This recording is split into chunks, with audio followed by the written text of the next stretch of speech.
The story begins with Ceres, a man with a stern look, who introduces himself as a person of unwavering integrity. However, he reveals that not long ago, he activated a mysterious system. A system notification pops up, explaining its strange and troublesome ability. Anyone Ceres locks on to will have their deepest lust awakened. The scene cuts to a chaotic battlefield where human warriors are in a desperate retreat. They scream in terror, realizing they've been used as bait against overwhelmingly powerful demonic beasts. Ceres' inner monologue reveals his disdain for the system, stating he never wanted it in the first place. A formidable female demon with white hair effortlessly catches a fleeing warrior, mocking the feebleness of human fighters.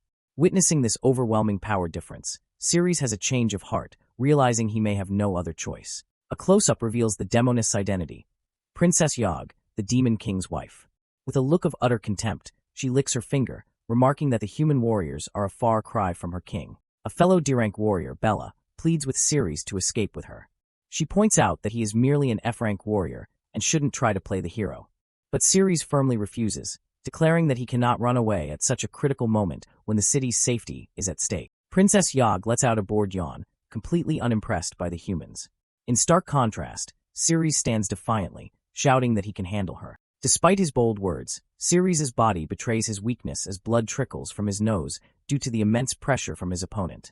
Yet, his resolve is unshaken as he declares he will never retreat. Bella looks on, shocked at his state. Seeing his condition, Bella desperately yells at him to run, pointing out that the immense pressure is already exhausting him. She questions how he could possibly fight when he can barely even stand his ground. While Bella panics, one of Princess Yog's minions points out the defiant human who still remains. Yog, her interest finally peaked, turns her gaze towards the lone figure of Ceres, preparing to deal with the nuisance herself. Enraged, Princess Yog commands her demonic beasts to kill Ceres, charging alongside them with a bloodthirsty grin. As she leaps through the air towards him, she declares her gruesome intention to use his head as a fine cup for her beloved king, while Ceres bravely stands his ground. Just as she is about to strike, Ceres activates his power. A system window appears before him with a bizarre and ironic message. Login system, I love the man before me. Yog continues her deadly lunge, her eyes glowing with murderous intent. The system confirms its activation, locking onto the Demon King's wife as its target. As the system fully activates, Yog's attack pose twists into something else entirely as she is drawn irresistibly towards Ceres. Instead of a fatal blow, Yog's hand gently cups Ceres' face. He maintains a resolute expression, bracing for the system's effect. An unseen force compels her to get closer, overriding her will to kill. A close-up shows her sharp, demonic fangs, but her breathy sigh indicates her murderous intent has been completely subverted. In a shocking turn of events, Yog kisses him. A notification immediately appears. Kiss completed. Attack plus 100. As the system's reward flashes before him, Ceres has a profound realization. This shameful power can be used to enhance his combat abilities. The sight is so unbelievable that Bella screams in pure confusion and horror, demanding to know what on earth Ceres is doing. The bizarre scene leaves everyone, friend and foe alike, completely stunned. Even Princess Yog's own demonic minions are stunned, with one of them asking what their grace is doing. With a determined glance and empowered by his new plus 100 attack bonus, Ceres turns his attention to the demonic beasts and unleashes a powerful slash. Princess Yog pulls back, a furious glare in her glowing red eyes as she tries to process what just happened. She leaps away, putting distance between herself and the human who has thrown her into confusion. Meanwhile, Ceres vigorously wipes his mouth with a disgusted look on his face, while a blushing Bella is left utterly speechless beside him. Yog is completely bewildered, her heart pounding in her chest. She clutches her head, wondering what just happened to her and why she ended up kissing the man she was supposed to kill. Ceres, misunderstanding the nature of his power, steals his resolve. He declares that for the sake of the city's safety, he's willing to sacrifice even his own body. Her minions, however, come to a very different conclusion. They gossip amongst themselves, recalling rumors of their grace having a secret lover, and are shocked to find out it's a human. They hilariously misinterpret Ceres' bravery as the composure of a man used to his lover's kisses. Hearing this, another demonic beast angrily silences them, furiously defending the princess's loyalty to the king and claiming that cheating is a detestable human trait. Flustered and blushing, Yog panics internally, determined that news of her kissing a human must never reach the king. She feels her heart racing, and a new system window appears, showing her lust index has risen to 15%. Trying to cover her embarrassment, Princess Yog once again orders her demonic beasts to kill the human, and they charge forward. Ceres braces himself, ready to test his newfound strength against the oncoming onslaught. One of the large, green-skinned beasts swings its massive axe down on Ceres. With a determined roar, Ceres swings his own sword, infused with his new power, to meet the attack head-on. He manages to block the devastating blow, but the force of the impact reverberates through the air. To his dismay, he realizes the beast's attack was so powerful that it shattered his sword with a single strike. Now disarmed, Ceres finds himself surrounded by the demonic beasts as they press their attack. Another beast takes a wide swing, aiming to slice the vulnerable human in two. In a flash, Ceres realizes that while his defense hasn't grown any stronger, his attack has increased by 100 points. He readies the hilt of his broken sword with renewed determination. Despite his broken weapon, Ceres uses his enhanced power to expertly block and parry the beast's relentless attacks. As another beast swings its axe, Ceres senses a different threat approaching at high speed. He hears the rustle of its powerful steps as it closes in. Whipping around, he swings his broken sword with all his might. His attack lands with a resounding thwack, sending the demonic beast flying backward. Bella watches in utter disbelief, shocked that an F-rank warrior like Ceres could possess enough power to send one of the beasts flying. Ceres smirks, feeling confident that his powerful strike must have cleaved the creature in half. However, the beast staggers back to its feet, revealing that the mighty blow only managed to scratch its tough skin. Ceres realizes with a grimace that these demonic beasts are incredibly formidable. Suddenly, he senses another danger and whips around again. Before he can even recover from the last exchange, Princess Yog is already upon him, descending with a powerful diving kick aimed straight for his head. With absolutely no time to evade, Ceres can only cross his arms in a desperate guard, bracing himself for the imminent, bone-shattering impact. The impact of her kick is immense, creating a powerful shockwave. The force is so great that it sends not only Ceres, but also the nearby Bella flying backward. Seeing an opening, the demonic beasts begin to advance on the fallen humans. Princess Yog successfully pins Ceres to the ground, and her minions cheer that she has subdued him. While Ceres is pinned, one of the beasts lunges forward to deliver a final blow, causing Ceres to panic. But suddenly a long black, pointed tail whips through the air with incredible speed. It's Yog's tail. In a shocking move, she strikes her own soldier, knocking his weapon away and stopping his attack on Ceres. The beast is sent tumbling away. Princess Yog, the enemy commander, has just saved her opponent. Utterly confused by their grace's actions, the beast commander hastily orders his soldiers to stand down. He threatens death to any who disobey, trying to regain control of the chaotic situation. Yog rises, her face flushed and her eyes gleaming with a predatory light. She snarls that she will personally teach this human a lesson.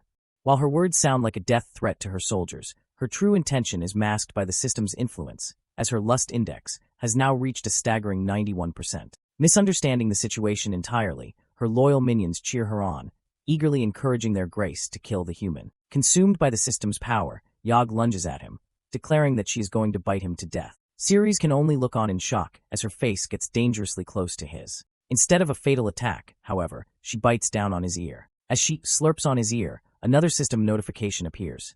Defense, plus 50. Ceres is left to wonder in despair if this humiliation is the price he must pay for power. In the midst of a desperate battle, the warrior Ceres is conflicted. He thinks to himself that a certain action would be an utter insult to his integrity, but swallowing his pride, Ceres hardens his resolve. For the safety of the city's residents, he decides that such a minor, personal insult is a price worth paying. Meanwhile, his opponent, the powerful demon Princess Yog, is in a state of utter confusion. A strange feeling washes over her as she finds herself acting intimately towards a mere human, questioning her own bewildering actions. As Yog loses control of her body due to Ceres' unique ability, Ceres himself feels a surge of power. A notification appears, showing his agility has been boosted by 120 points, a direct result of the princess's unwilling actions. Watching from the sidelines, one of Yog's goblin subordinates is perplexed by the scene. He wonders aloud if her grace is truly going to kill the human, sensing that something is deeply unusual about her behavior. Another, more zealous goblin soldier immediately shuts him down, angrily trying to rationalize the situation. He claims her grace is merely searching for the human's weak spot, and that the other should keep quiet if he doesn't understand her brilliant strategy. Again, Ceres is showered with stat boosts from Yog's strange assault. With his defense increased by 130 and his attack by 150, he feels a newfound confidence, believing he can finally handle these demonic beasts. Now powered up, Ceres declares it's time to fight back. As Princess Yog lunges forward with her dagger, one of her own soldiers screams a warning, not at Ceres, but at his own princess, anticipating the human's counterattack. With a resounding BAM, Ceres makes his move. He decisively intercepts Princess Yog's strike, his armored gauntlet clashing against her blade, halting her attack in its tracks. Seizing the opening, Ceres grabs the demon princess by her neck, attempting to overpower her. However, as he squeezes, he grinds his teeth in frustration, realizing that even with all his new power, it's still not enough to gain the upper hand. With a tremendous boom, Princess Yog slams Ceres into a rock wall. Seeing this, her goblin subordinate is ashamed of his earlier doubts, now convinced of her killing intent and cheering for her to finish him. But internally, Princess Yog is in turmoil. A strange feeling continues to overwhelm her body, and she desperately tries to fight back against the unnatural compulsion taking her over. Pinning the warrior against the wall, Yog tries to maintain her authority, questioning how a puny human dares to oppose her. Yet, her hand lands on his armor with a gentle pat, betraying her aggressive words. Suddenly, the compulsion becomes too much. Yog's face twists into a crazed, blushing grin as she laughs manically, her desire now fully corrupted by the system. She's going to strip him completely. With a powerful bang, her sharp, clawed hand strikes Ceres' chest plate. With a loud clang, Ceres' armor shatters. Yog declares she wants to show the human the difference between his weak body and that of a demonic beast, but her thought is left hanging, as her inner monologue reveals her true system-corrupted desire. She's actually just itching to see the human's muscles. Her goblin subordinates completely misread the situation. The lead goblin, impressed, shouts that it's a ruthless move and tells the others to watch and learn from their princess's cunning tactics. Ceres can only look on in shock as the shattered remnants of his armor fall to the ground, leaving his upper body completely exposed. Confused, Ceres watches as Yog's hand slowly reaches for his bare chest. All the while, Yog is fighting a desperate internal battle, telling herself to hold back and not get any closer to him. An unfamiliar feeling surges from the depths of Princess Yog's heart. She grits her teeth, desperately trying to fight it, telling herself over and over that she can hold back the impulse. But her struggle is in vain. A system window dings, announcing that her lust index has reached 100%. She has lost all control. Yog collapses on top of Ceres, who strains under her crushing weight, barely able to breathe. The demon princess's body presses down on him, leaving the human warrior completely immobilized. Pinned to the ground, Ceres curses his powerlessness. With his armor gone and his body trapped, he feels he doesn't stand a chance against the demonic beasts. Watching from the sidelines, Ceres' comrade, a young warrior named Bella, blushes beet red. She can't comprehend what she's seeing, wondering to herself if this bizarre spectacle can even be called a fight. Just as he's about to give up, Ceres has a realization. For the safety of the city, there is only one path forward. He must sacrifice himself for the greater good. With newfound determination, Ceres embraces his strange fate. "Come on," he yells, actively pulling the dazed princess towards him.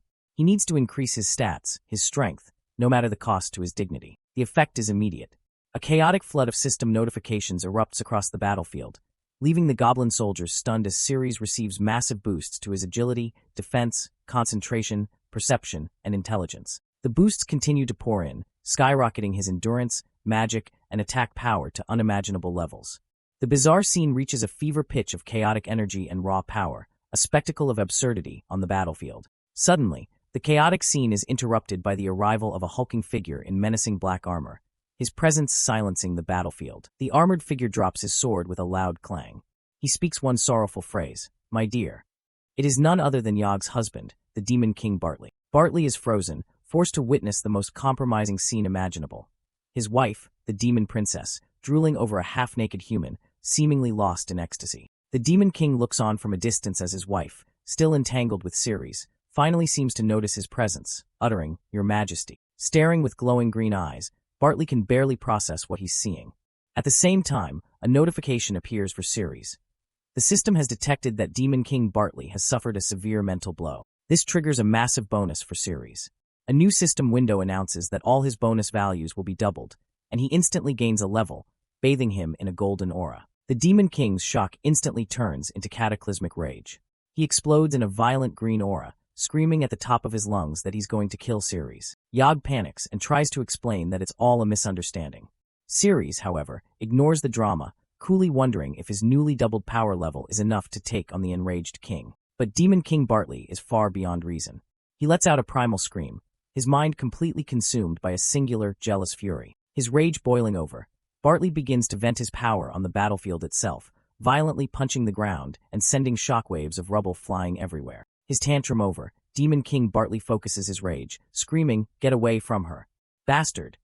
as he brings his massive sword down in a devastating arc, sending Ceres flying. The force of the blow is so immense that the last remnants of Ceres' leg armor are blasted apart, the pieces scattering into the air. Ceres is slammed hard into the ground. His comrade, Bella, rushes to his side in a panic, crying out his name and asking if he's all right. With Bella's help, Ceres struggles to sit up. Though he took a direct hit from the Demon King, he grits his teeth and insists that he can still hold on. Looking back at his foe, Ceres is in awe of the Demon King's power. He realizes Bartley closed the distance instantly and possesses an unbelievably high level of attack power. The focus then shifts to a domestic dispute. The rank A Demon King Bartley confronts his wife, reminding her that she had promised she wouldn't cheat on him again. Yog trembles before her husband as he presses the issue, sorrowfully asking why she is doing this to him again after her last promise. In a shocking turn, Yog's demeanor flips from fear to fury. She screams at Bartley, blaming him entirely for the situation and demanding to know why he was so late. This absurd accusation leaves the mighty Demon King utterly speechless, able to do nothing more than stammer a confused HUH. And he isn't the only one. The bizarre logic of the princess has left everyone on the battlefield, down to the last goblin, completely and utterly bewildered. Yog presses her bizarre offensive, insisting that it was because he came late that she almost went down the wrong path. She turns his anger back on him, leaving the mighty king stammering. Getting right in his face, the princess aggressively demands to know what could have possibly taken her king so long to arrive. In an instant, the fearsome Demon King is reduced to an apologetic husband. He explains he was dealing with other humans, promising his angry wife that he's sorry and it won't happen again. The goblin soldiers, watching this domestic dispute, are deeply moved. One praises the king's willingness to apologize, while another is so intimidated by the complexities of love that he vows to stay single. A third is inspired to confess his feelings the next day. Seeing his chance amidst the chaos, Ceres decides it's time to go. He knows the Demon King is completely out of his league, and that his only option is to quietly slip away while their attention is elsewhere. As Ceres and Bella make their escape, the demon royal couple continues their argument in the background. Bella warns Ceres about Yog's wrath, and they quickly check on each other's injuries before pressing on. Yog has now shifted to playing the victim, crying crocodile tears about how a human was shamelessly seducing her. Completely duped, Bartley comforts her, agreeing that the human Ceres should take all the blame. Now convinced he's defending his wife's honor, Bartley's rage returns, directed solely at Ceres. He declares his intention to kill the human, turning to his wife for her permission. With a sly smile, Yog holds her husband's arm and eagerly gives him her blessing. She pours on the flattery, assuring him that he is her one true love and she could never fall for another man. As Yog continues to praise his domineering demeanor, Bartley finally spots the two humans making a run for it. He immediately turns his rage on his soldiers, roaring at the fools for why they didn't stop them. One of the goblin soldiers attempts to defend their inaction, explaining to the king that Princess Yog herself had ordered them to stay out of it. Furious at their incompetence, Bartley screams at the brainless fools and takes matters into his own hands, launching himself toward the escaping humans with explosive force. Ceres and Bella run for their lives, the terrifying whoosh of the Demon King rapidly closing the distance behind them. With a tremendous BM, a massive attack tears up the ground right behind them. Ceres and Bella turn to face their pursuer, bracing for impact as he arrives. Bartley lands, shoving Bella aside effortlessly. He confronts Ceres directly, roaring with rage and accusing the human bastard of daring to seduce his love. The Demon King unleashes his overwhelming power, sending Ceres flying with a single, powerful swing of his massive blade. Ceres can only scream in agony as the force of the Demon King's attack courses through his body. With a final thud, Ceres crashes to the ground, utterly defeated. From a distance, Princess Yog watches, a hint of surprise on her face. Gasping for breath on the ground, Ceres realizes the terrifying truth of his situation. He feels his ribs are broken, he can't defend against the Demon King's attacks, and he's too slow to even track his movements. Even with his power-up, he is completely outmatched. Looming over the fallen warrior, Demon King Bartley shows no mercy. He brings his sword down again and again in a furious barrage, intent on pulverizing the human who dared to touch his wife. Enveloped in a violent green aura, Demon King Bartley raises his sword for the final strike, roaring that he will tear Ceres apart. On the ground, Ceres can only hold up his own tiny blade in a futile gesture of defense. As the killing blow descends, the Demon King's face is a mask of pure fury. He screams out the reason for his rage, declaring that this is the price Ceres will pay for seducing his wife. In a moment of desperation, the protagonist Ceres makes up his mind.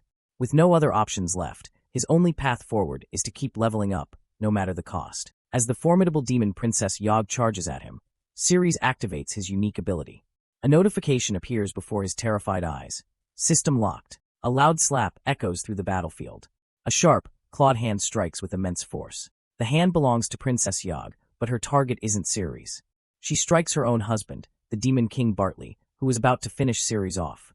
"Don't hurt him," she yells, much to everyone's confusion. Demon King Bartley is left utterly speechless. Having just arrived to find his wife in a compromising position with a human, he is now being slapped and scolded by her for trying to kill the very same man. His shock quickly turns to rage.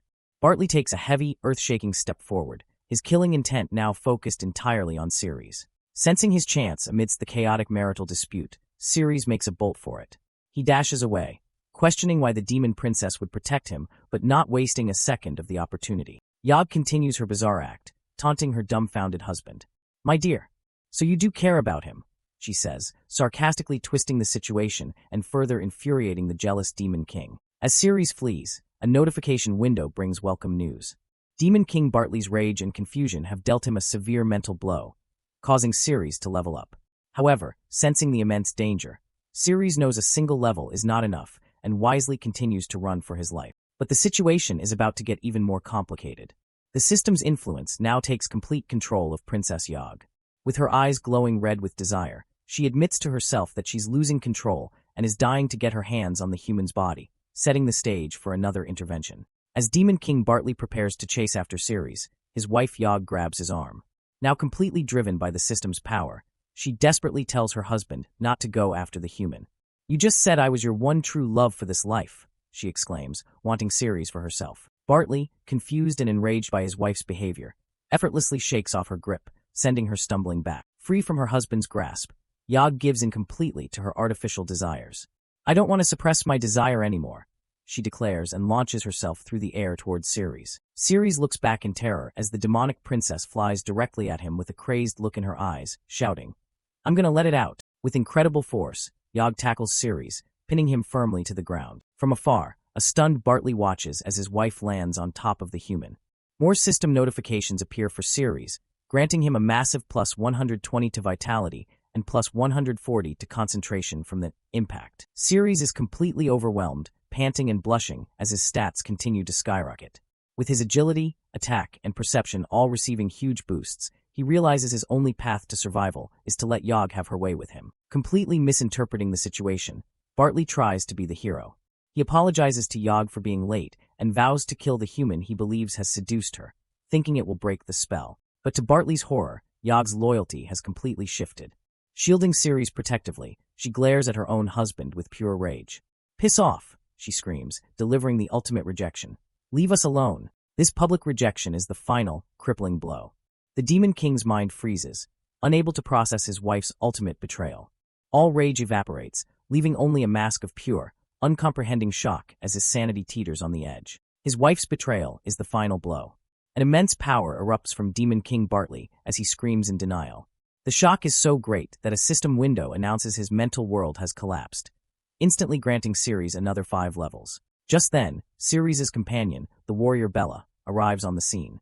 Seeing Ceres pinned by the demon princess, she furiously charges forward, screaming, "Hands off Ceres, you shameless demonic beast." Bella leaps towards the entangled pair, sword ready to strike.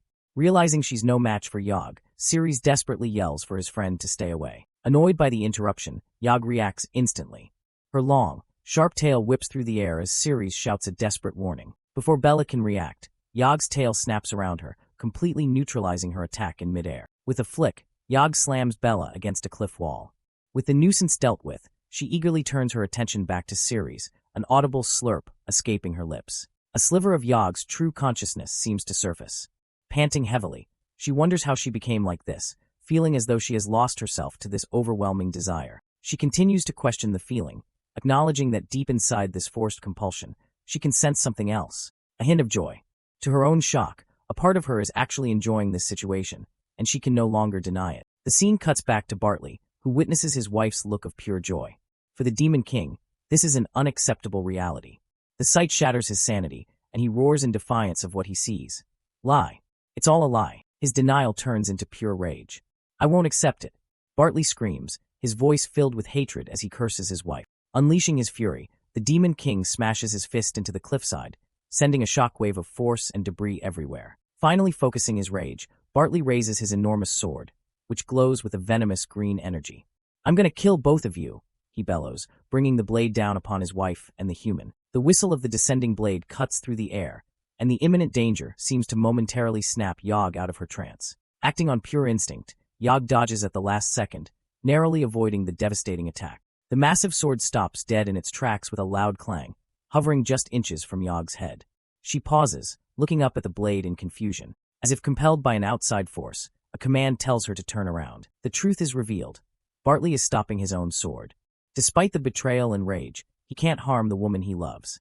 "I still love her," he cries out in anguish, even as she continues to assault Ceres below him. The warring emotions become too much to bear. The desire for revenge clashes with his profound love until something inside the Demon King finally snaps. A sharp cracking sound echoes as his very psyche begins to shatter under the strain. With his mind shattered, the Demon King's control over his own immense power vanishes. His grip loosens, and his massive sword clatters to the ground, a symbol of his complete mental collapse. He is defeated, not by an external foe, but by his own heart. As Bartley kneels in defeat, a volatile green energy builds within his armor. A system notification delivers a dire warning. The Demon King has completely collapsed and is about to self-destruct. The sight of her husband about to explode finally snaps Yog out of her lust-driven haze. "Bartley, what are you doing?" she yells, genuinely concerned. Meanwhile, his complete mental breakdown grants Ceres another 3 levels. Seeing their master about to detonate, the Demon King's minions panic and decide to flee for their lives, abandoning their posts to escape the blast. As Bartley's body begins to hiss and implode, Ceres receives a crucial notification.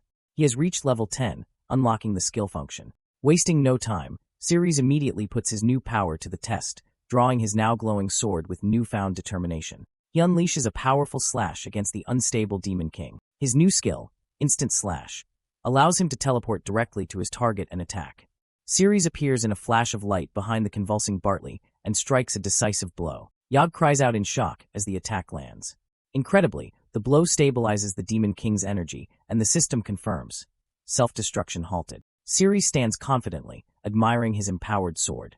He realizes the potential of his strange ability and looks forward to gaining even more skills as he levels up. With the crisis averted, Yog looks at her collapsed husband not with relief, but with annoyance. She complains about how he overreacted, calling him a weak-hearted guy, and implying this isn't the first time he's lost his composure. But Bartley isn't finished.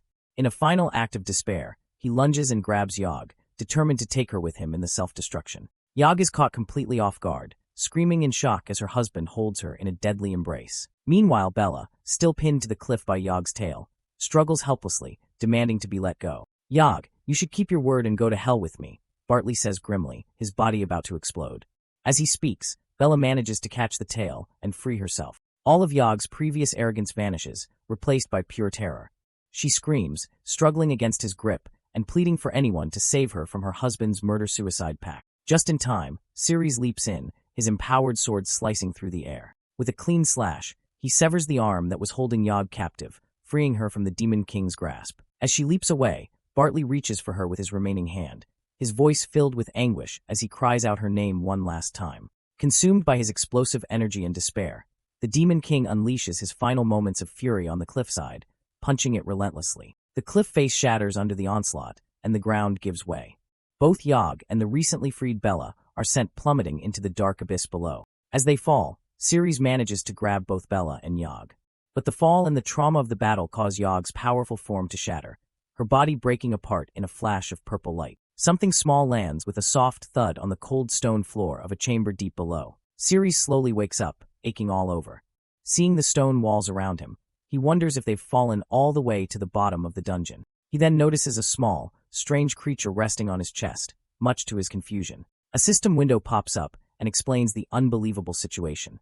The creature is Princess Yog, who has reverted to her original form, a tiny jade lizard with almost no health and 0 magic points. Before he can process this, the tiny, defenseless lizard scurries off his chest and quickly hides inside his pants for warmth and safety. A few feet away, Bella groans as she pushes herself up.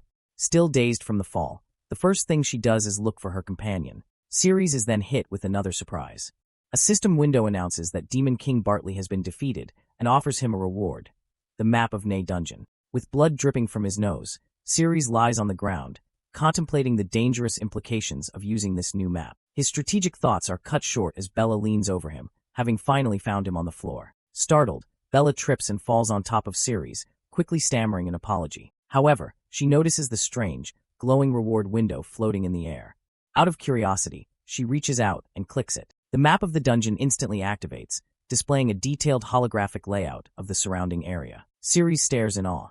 The map clearly marks all the paths, traps, resources, and even the location of the boss's room. He grabs Bella in excitement, exclaiming that they can now head directly for the boss room without any trouble. Confused, Bella asks what he's talking about, since she can't see the map.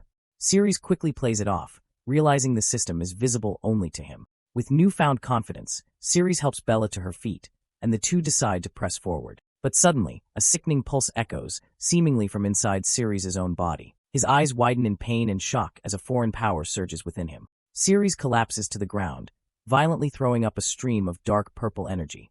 Bella rushes to his side, horrified and confused by the sudden attack from within. The dark energy quickly spreads.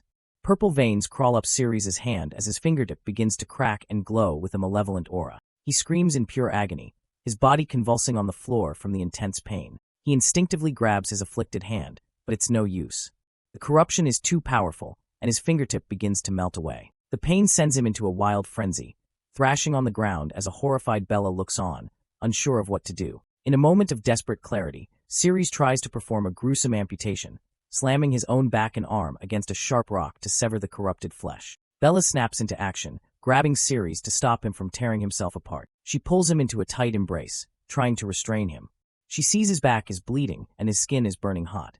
As he struggles, she grabs his corrupted hand to hold it still. The moment her armored gauntlet touches his finger, the dark energy sizzles and is drawn out of his body, seemingly absorbed or neutralized by the metal. The violent energy recedes as quickly as it came, leaving his fingertip blackened and numb, but finally still. The immediate danger has passed. The pain finally subsides, and with a faint sigh of relief, Ceres goes limp. Utterly spent from the ordeal, he can only rest in Bella's arms as his body begins to recover. Resting in Bella's arms, Ceres slowly catches his breath. He weakly reassures her that he's fine. He confirms to himself that the terrifying corruption has indeed stopped. With some effort, he sits up, trying to show Bella that the danger has passed. But Bella points to his hand in horror, her voice filled with panic. She asks what happened to him, why his finger looks like it was melted off. Ceres looks down at his blackened fingertip and solemnly gives her the grim truth.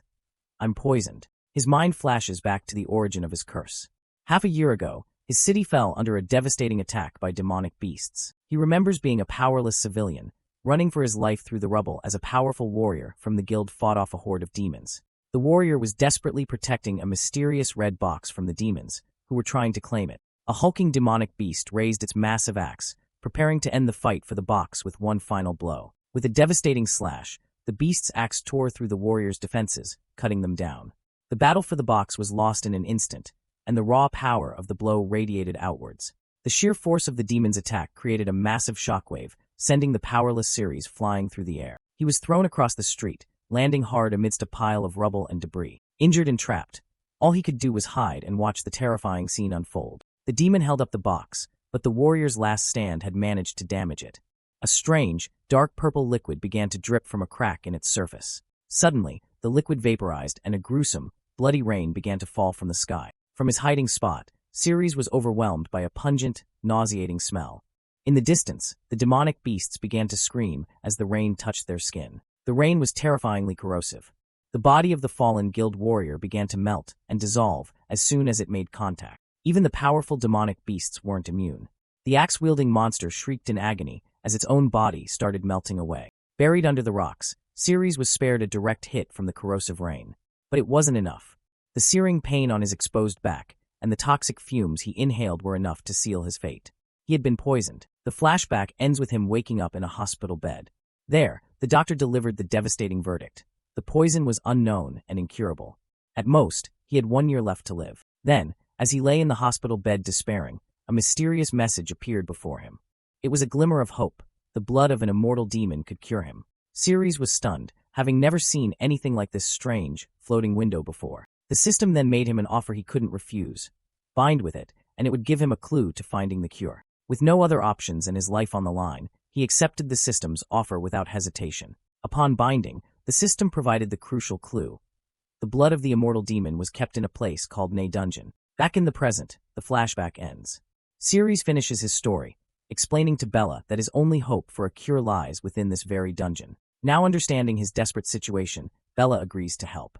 Using the map, Ceres finds a nearby room with supplies, and they head off together. They walk through the massive, destroyed chamber they landed in, heading towards their first objective. Meanwhile, in another part of the dungeon, a heavily armed squad of warriors moves in tight formation down a long, eerily quiet hallway. The silence is shattered by a sudden crack from the ceiling.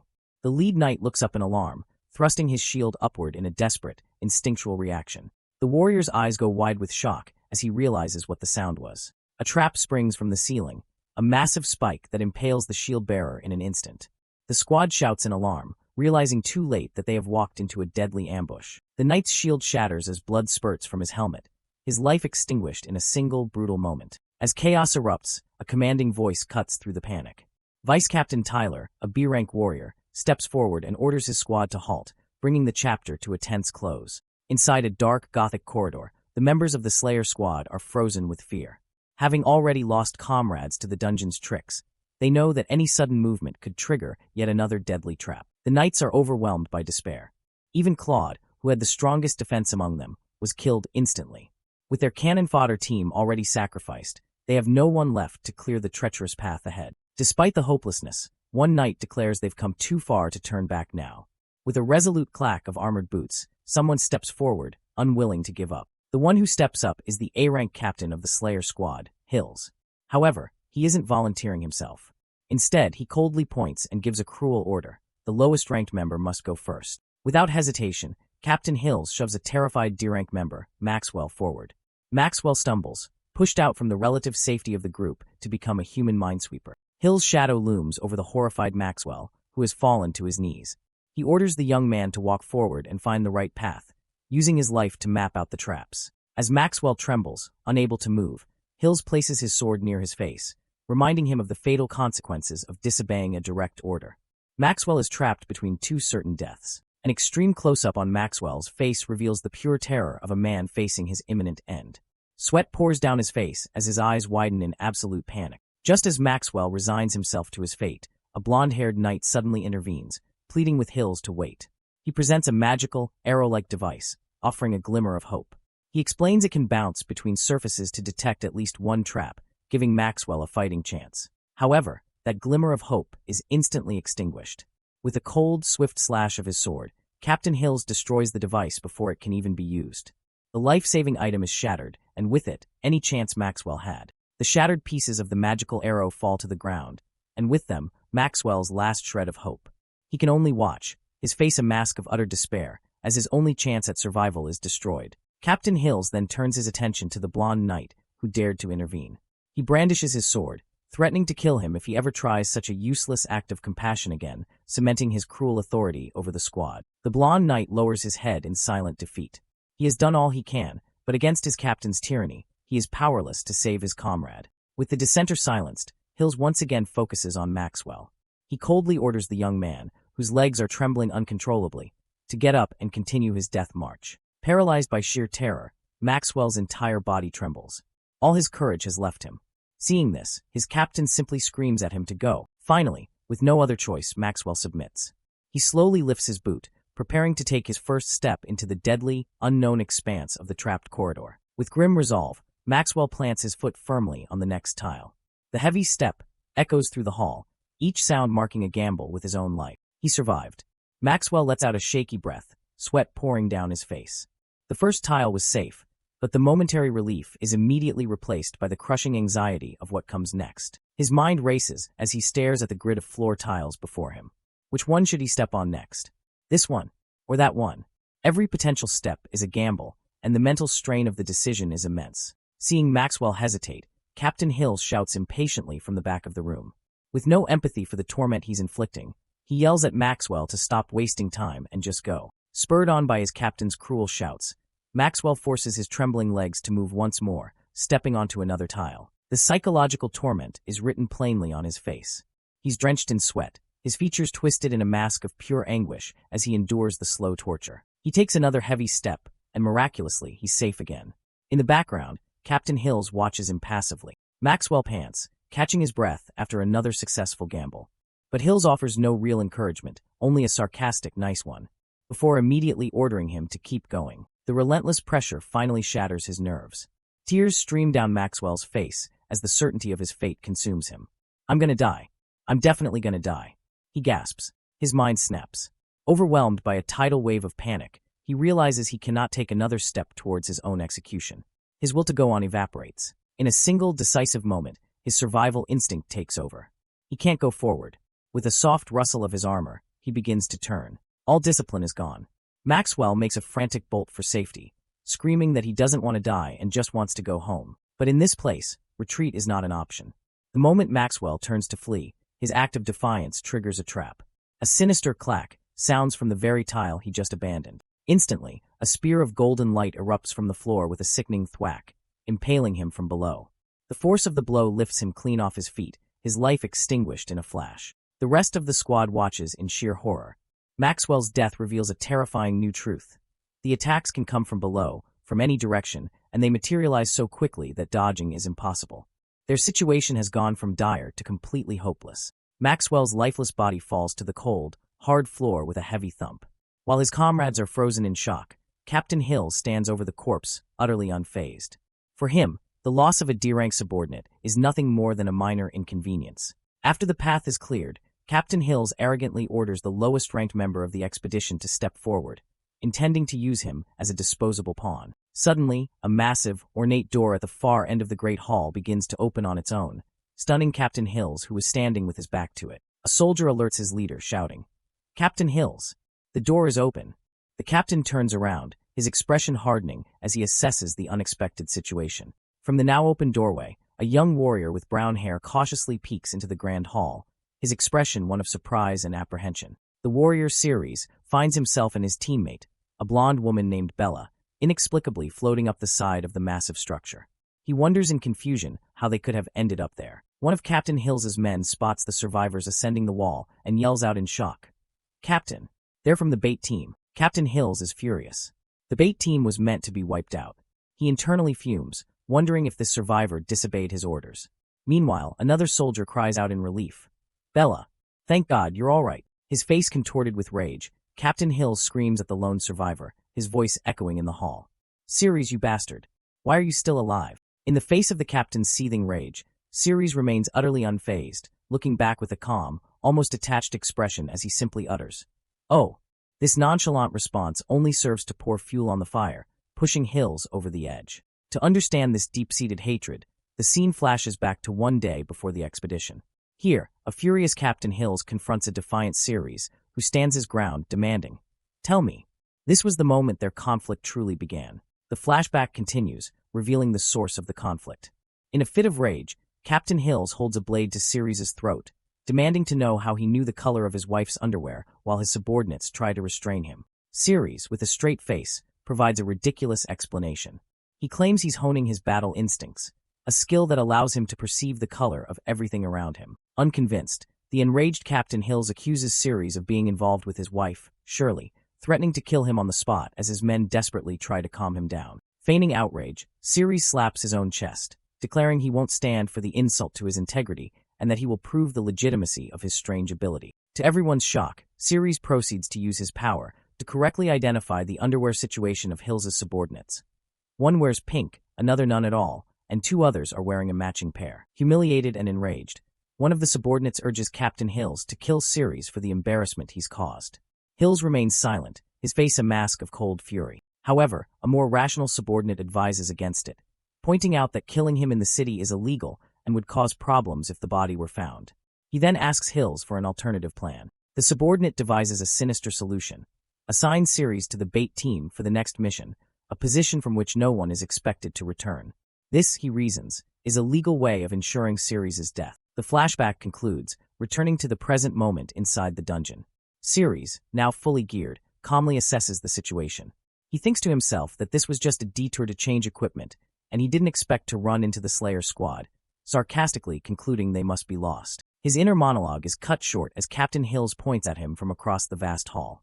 Reasserting his dominance, Hills bellows, "Ceres, you come here." This is an order from the captain of the Slayer squad.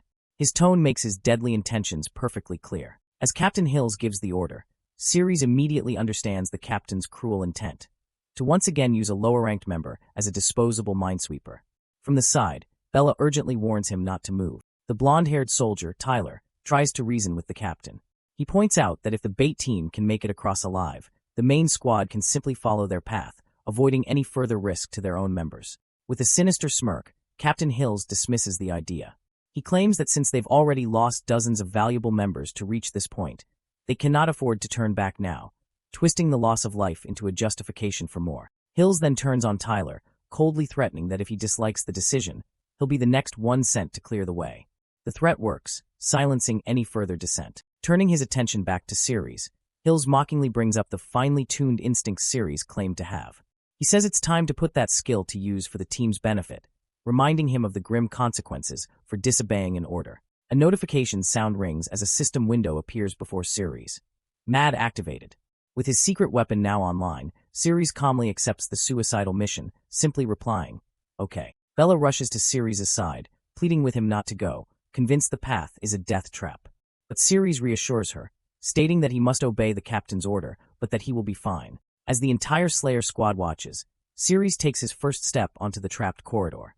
An observer notes that he moved forward without a single moment of hesitation. The onlooking squad members are in utter disbelief, murmuring amongst themselves. They can't believe this F-rank warrior is seriously attempting to navigate a death trap corridor using what they can only assume is simple intuition. But Ceres isn't using intuition. A system window, invisible to everyone else, dings and provides his first instruction. 3 spaces forward and 2 to the left. He now has his cheat code to survive. Following his system's instructions, Ceres confidently takes 3 consecutive steps forward onto the trapped floor. The onlooking squad is stunned that he remains unharmed.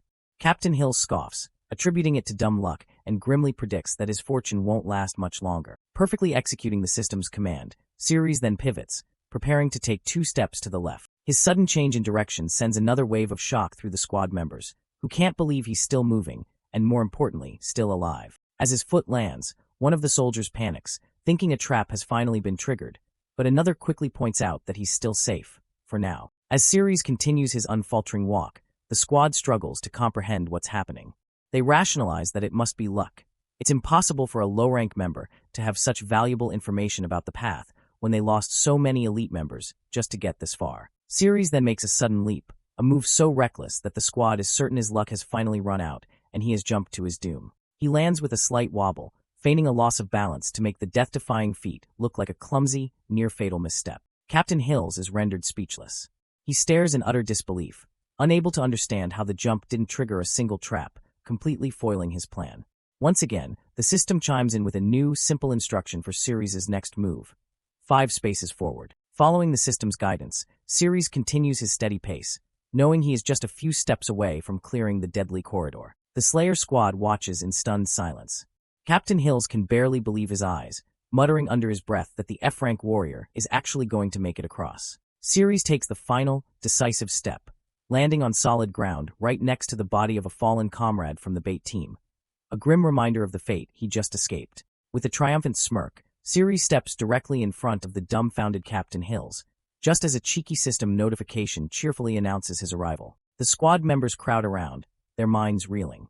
They can't accept what they've just witnessed, still debating whether he survived by sheer luck or if he genuinely possesses some kind of intuitive trap-sensing ability. Looking Captain Hills dead in the eye, Ceres smugly repeats his earlier excuse, stating that his training is what got him through, and pointedly adds that he has nothing to do with Hills' wife, Shirley. Humiliated and enraged, Hills snaps and swings his sword at Ceres.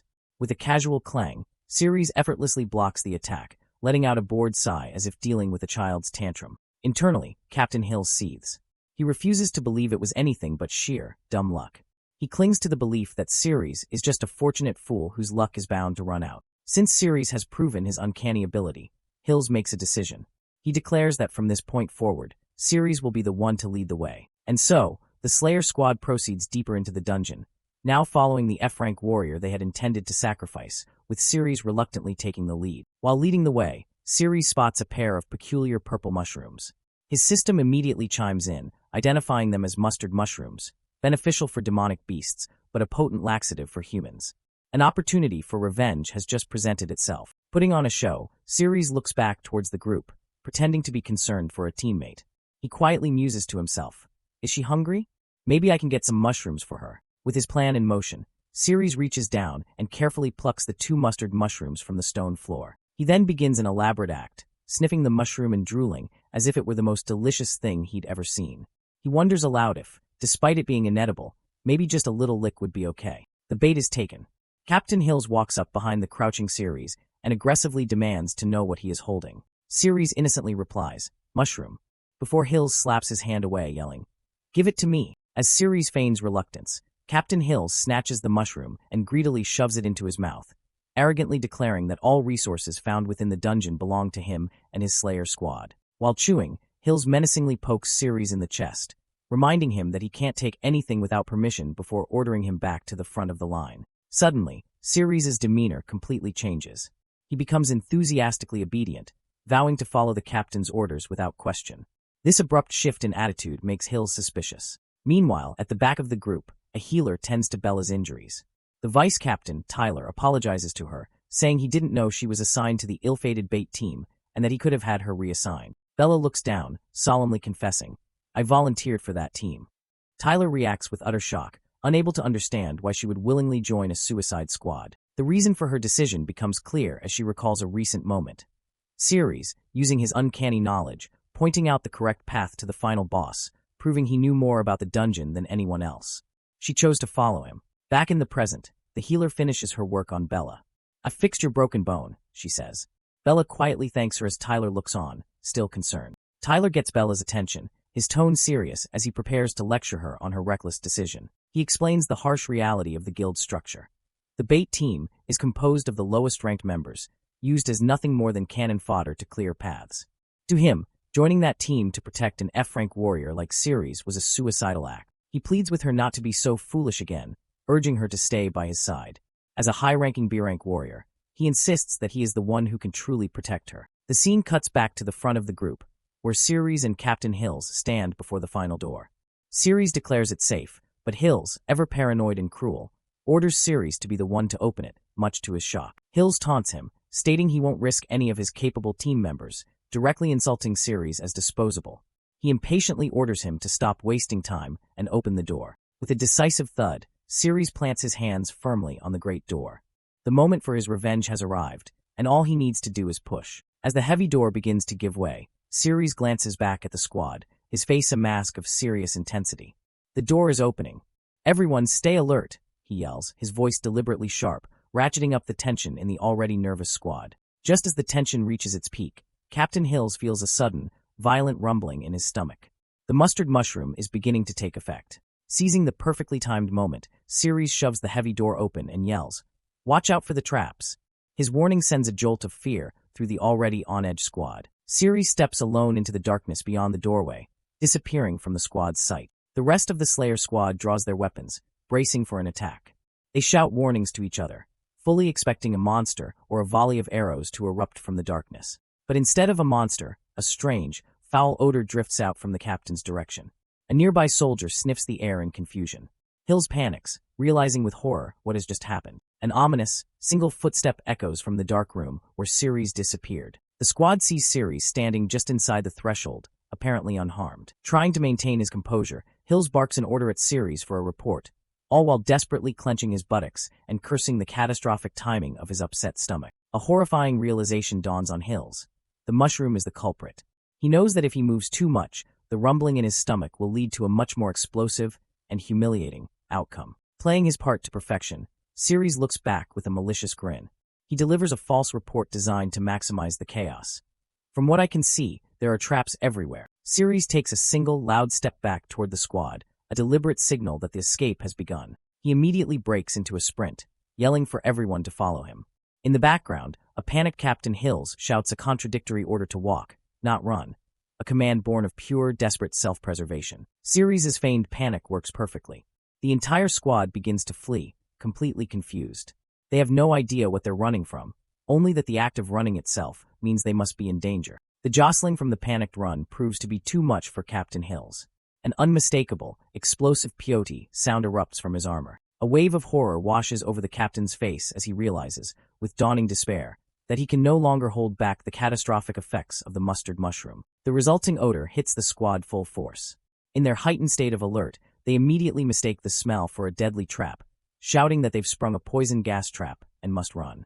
To save face, Hills leans into their delusion.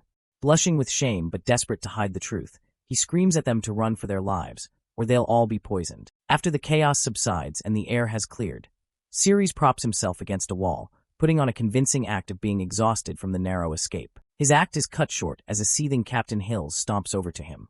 Panting, Ceres looks up to face the captain's barely contained fury. Hills grabs him, his face dark with suspicion. He accuses Ceres of knowing what the mushroom did and deliberately inciting the panic. Ceres, however, plays dumb, asking with feigned innocence what could possibly be wrong with the mushroom. Seeing the captain's distress, Ceres feigns concern, grabbing Hills's arm as if to steady him while calmly denying any knowledge of the mushroom's effects. One of the oblivious subordinates, thinking the captain is merely tired from the battle, brings over a large rock for him to sit on. This well-meaning gesture only adds to Hills's deep humiliation. His pride shattered, Hills explodes in rage. He violently kicks the helpful subordinate away and orders the bewildered squad to stop dawdling and move out immediately. His anger then swings back to its primary target. He confronts Ceres, brandishing his sword and screaming, "And you!" Hills threatens to kill Ceres if he dares to run or pull any more stunts.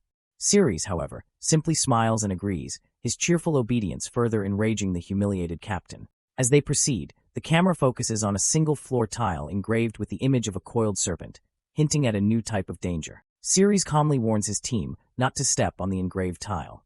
Unseen by the warriors, a monstrous, dormant beast stirs in the darkness below the floor, disturbed by their presence. Now in a large, open cavern, Ceres continues to lead the way, pointing towards their final destination. Shadows move in the darkness around them.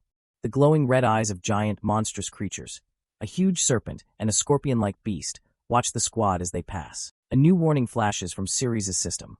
Do not touch. His eyes are drawn to a massive, sharp stalactite hanging from the ceiling. He correctly deduces that this must be the final trap before the boss room. Captain Hills grows more and more suspicious. He can't understand why the path has suddenly become so safe, with no traps or demonic beasts in sight. He briefly entertains the thought that Ceres has been here before, but his prejudice against lower-ranked warriors makes him dismiss it. To him, it's impossible for a weak F-rank like Ceres to have survived this far on his own. His thoughts are interrupted as Ceres turns and announces that they are approaching the final boss's room. A sinister thought crosses Hills' mind. With the boss room ahead, the F-rank warrior's usefulness as a minesweeper is over. Regardless of whether it was luck or skill, Hills decides that Ceres' time is up. They come to a stop directly beneath a massive, pointed stalactite. This is where Hills decides to make his move. Believing Ceres is distracted, Hills draws his sword, channeling glowing blue energy into it for a sudden, decisive strike. He swings his energized blade, aiming to strike Ceres down from behind. But the attack doesn't hit Ceres. Instead, the arc of energy flies past him and slams directly into the base of the massive stalactite hanging from the ceiling. The captain's attack strikes the massive stalactite, shattering its base.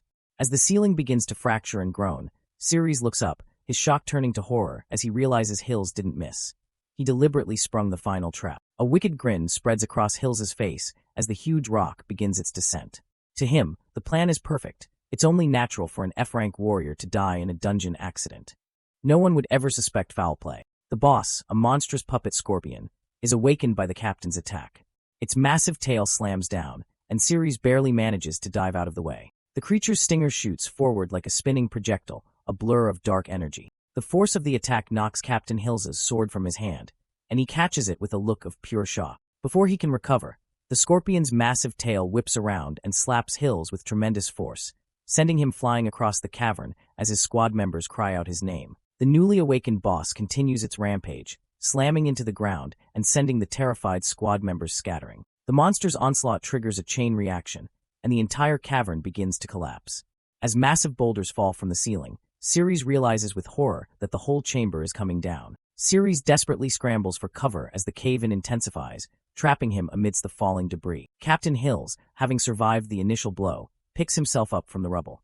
His only thought is of his own survival, relieved that he managed to block the worst of the attack with his sword. The dust begins to settle, revealing Ceres trapped and isolated behind a wall of fallen rock. As he assesses his hopeless situation, a calm, cold voice cuts through the silence from above. Why is there still a human here? Looking up, Ceres is met with the sight of a mysterious woman with pointed ears descending gracefully from the darkness. He has survived his captain's betrayal and the dungeon's collapse, only to be confronted by a powerful, unknown entity who now stands between him and the unfolding chaos. The mysterious woman looks down at the scene of chaos, the trapped human, the rampaging monster, with an expression of pure contempt, uttering a single dismissive phrase. So disgusting. The scene shifts to the other side of the rubble, where the rest of the Slayer squad has engaged the puppet scorpion. A volley of magical arrows rains down on the monstrous boss. The agile creature deftly dodges the assault, scrambling up a rock face to evade the incoming projectiles. As the squad continues its attack, the arrows harmlessly bounce off the scorpion's thick, armored carapace. Now thoroughly angered, the beast lets out a furious roar, its face glowing with green energy. The puppet scorpion unleashes its own counterattack, a powerful wave of dark energy that blasts towards the squad. The team's tanks brace themselves, raising their shields and struggling to hold their ground against the powerful blast. The sheer scale of the monster is overwhelming as it looms over the small, embattled group of warriors. A system window reveals the creature's identity. AB+ level threat, the puppet scorpion. The name confirms the squad's worst fears, but also adds a new mystery. It is the puppet of someone named Sathel. With their captain incapacitated, Vice Captain Tyler steps up to command the battered squad.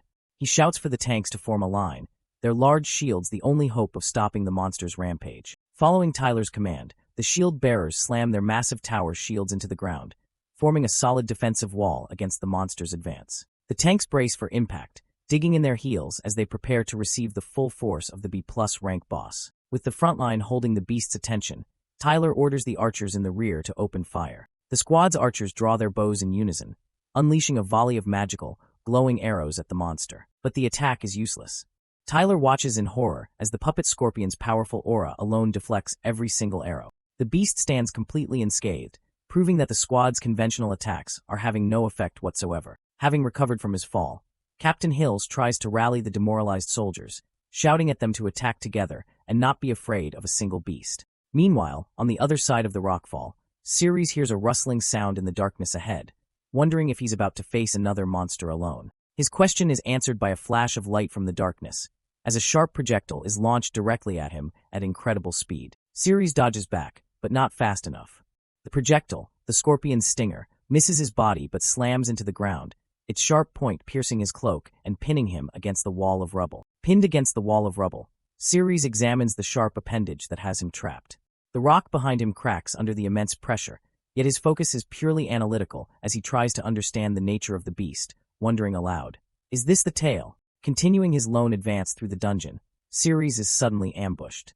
A massive, purple-armored scorpion puppet lunges through the air, its sharp tail poised to strike. The puppet's head is shown up close, its menacing eyes glowing with a toxic green light as it lets out a deafening howl that reverberates through the cavern. Ceres, unfazed, dodges the initial assault and retaliates with incredible speed. He unleashes a powerful attack that clashes violently against the puppet's armored body. The sheer force of the impact sends Ceres sliding back, his armored boot grinding against the stone floor as he expertly manages the recoil. Instead of retreating, Ceres closes the distance. He takes a firm step forward, seemingly preparing to face the giant puppet in close-quarters combat. With a look of fierce determination, Ceres draws back his fist, channeling his power. He yells out, declaring the strength of his next move, a punch with 3,190 attack points. Wham! Ceres' fist smashes into the scorpion puppet's chest with immense force, creating a powerful shockwave of energy upon impact. The punch is so devastating that it tears straight through the puppet's armored shell. Ceres emerges on the other side as the monster's body begins to shatter from the inside out. The battle is over in an instant. The scorpion puppet's segmented tail hits the ground with a dull thud, its connection severed as its body disintegrates. A final clang echoes as the lifeless tail settles amongst the scattered metal fragments. But the silence of victory is short-lived, as Ceres' fight is far from over. Just as Ceres stands over the remains of his foe, a voice echoes from the darkness above. It condescendingly congratulates him for smashing one of the scorpion puppets in a single blow. Breathing heavily, Ceres knows he can't waste energy on pointless battles. His priority is the antidote in the boss room. He has a map and plans to find a detour to escape this new, unseen threat. The puppet's master reveals herself. A status window identifies her as Sathel, an A-level demonic beast. She remarks that it doesn't matter her puppet was destroyed, as she was going to throw away anything touched by disgusting humans anyway. Sathel looks away with contempt, casually mentioning that she had wanted the puppet to rip his head off. But now, she'll have to do it herself. Ceres is taken aback, realizing he's facing a high-level demonic beast. He retorts defiantly, telling her that his head isn't something she can just rip off with her bare hands. Sappho lets out a questioning, huh, amused by his audacity. She looks down on him with utter disdain, stating she would never touch his disgusting body with her hands. A close-up shows Sappho's cruel, yellow eyes narrowing. A faint energy begins to swirl around her fingertips as she gazes at Ceres with predatory intent. She reveals that his friends are also fighting for their lives, mentioning she can kill the humans out there with one hand. A quick panel shows Captain Hill's team battling another scorpion puppet. Looming over him, Sappho coldly lays out her plan. First, she will kill him. Then, she will move on to slaughter every human outside. That threat is the final straw. Ceres' plan to flee vanishes, replaced by pure, righteous fury. He roars that as a warrior, his job is to protect humanity, and he will use everything he has to stop her right here and now. As Ceres steals his resolve, a notification appears before him. His unique ability activates. System on. Sappho is unimpressed by his declaration. With a dismissive really, she leaps into the air, launching a lightning-fast axe kick aimed directly at his head. But Ceres reacts in an instant. To Sappho's surprise, he catches her leg just before it connects, his hands clamping down firmly. He looks up, shocked that he managed to block the blow. A blur of motion shows the struggle as Ceres, using his armored gauntlets, successfully deflects Sappho's powerful attack. However, Sappho uses her momentum and superior strength to overpower him, slamming him onto the ground with a loud bang and pinning him under her leg. As she pins him, a system window pops up, target locked. Sappho, however, looks down with a shocked and confused expression, telling him he's overreached himself. The physical contact has triggered something unexpected. The system then reveals a strange new metric, a direct result of Ceres' contact with the demonic beast. Lust index, 16%. Meanwhile, the scene cuts to Captain Hill's squad fighting their own scorpion puppet. They manage to land a heavy blow against the monster. Meanwhile, Captain Hills rallies his squad, shouting that the beast's head is turning red and their attacks are finally working, showing a glimmer of hope for the team outside. But for Ceres, hope is fading. Back in the chamber, Sappho lifts him effortlessly by the chin, grudgingly admitting his speed is impressive for a human, before declaring that his journey ends now. Pinning him with her leg, Sappho mockingly tells him that her master, Lord Nay, hates it when humans step into his room. Ceres can only scream in pain beneath her. Even as her sharp claws approach his face, Ceres' mind races. He knows this demonic beast is too strong. He can't allow her to get outside and must stop her here. In a moment of desperate defiance, as her foot presses down on him, Ceres opens his mouth wide and does the unthinkable. A strange, almost romantic sound effect appears as tiny hearts float around a pink orb, indicating an unexpected reaction. Sappho's arrogant composure completely shatters.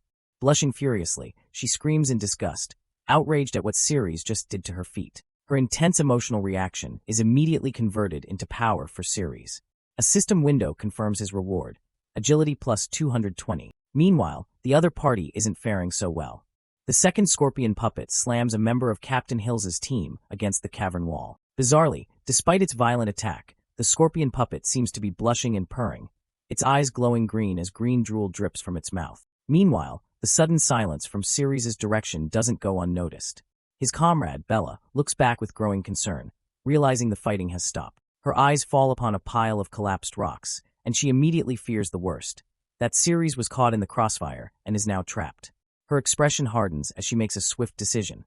I have to get him out. Bella calls out to her comrade, Tyler, telling him to cover her.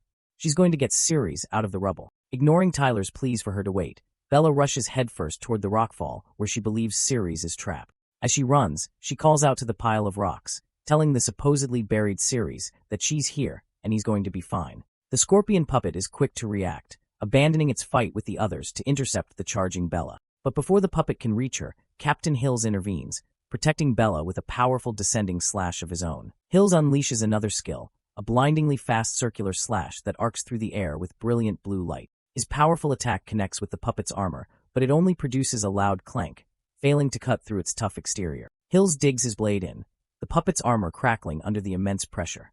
All the while, the monster continues to blush and look strangely pleased with the attention. Watching the struggle, Tyler tries to reassure Bella, reminding her that Ceres is a warrior and that a simple pile of rocks shouldn't be enough to take him down. Back with Sappho, she is still reeling from the shock and disgust of having her foot bitten, calling Ceres a disgusting guy while her foot strangely drips. Thanks to the agility boost, Ceres finally breaks free from her grasp.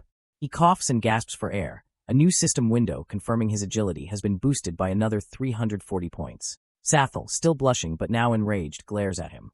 She yells that he dared to get her feet dirty and that she's going to make him pay. Using his newly enhanced speed, Ceres swiftly dodges another one of Sathel's attacks. Sathel relentlessly continues her assault with another powerful kick, which Ceres manages to block with his forearm. She's too fast and strong.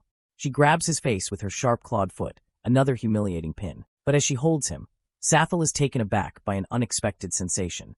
A thought appears in her mind, completely against her will. His face is so soft. A system window pops up, delivering bad news. Because he is unarmed, Ceres is unable to use his skill, Instant Slash. He curses, realizing he should have brought a weapon. With no other option, Ceres decides to rely on his fists. He pushes off a nearby wall, launching himself towards Sathel for a flying punch. His desperate punch is futile. Sathel effortlessly swats him out of the air like a fly, sending him crashing hard into a pile of rocks with a painful thud. Sathel looms over his defeated form, her foot pressing down on him. A wave of unexpected pleasure washes over her, and she whispers aloud, "It feels so good." The involuntary thought sends a shock through her, as the system confirms her internal conflict. The lust index has just jumped to 54%. Sathel is losing her composure, grabbing her head and panting. She says oops, as she questions her own thoughts, blushing furiously from the strange sensations. Trying to regain focus, she reminds herself of her mission.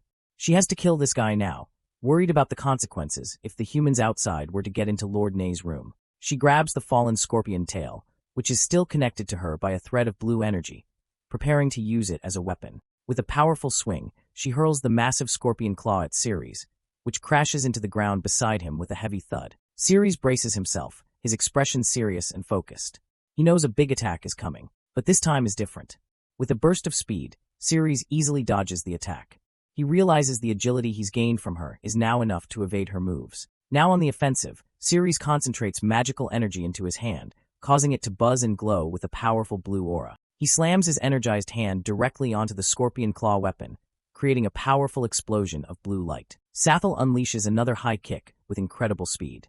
Ceres, using his newfound agility, ducks just in time as her leg whooshes past his head. However, the dodge puts him in an extremely compromising position, with his face pressed directly against her torso. They both freeze for a split second, shocked by the sudden, intimate contact, as Sathel's face flushes bright red. Reacting instantly, Sathel slams Ceres into the wall, once again using her leg to pin him by the neck with a loud thud. Blushing, she looks down at him with a mix of anger and arousal. "I caught you again," she says, vowing to strangle him with her leg this time. Pinned against the wall, Ceres glares back with fierce determination, refusing to give up. Ceres challenges her in his mind.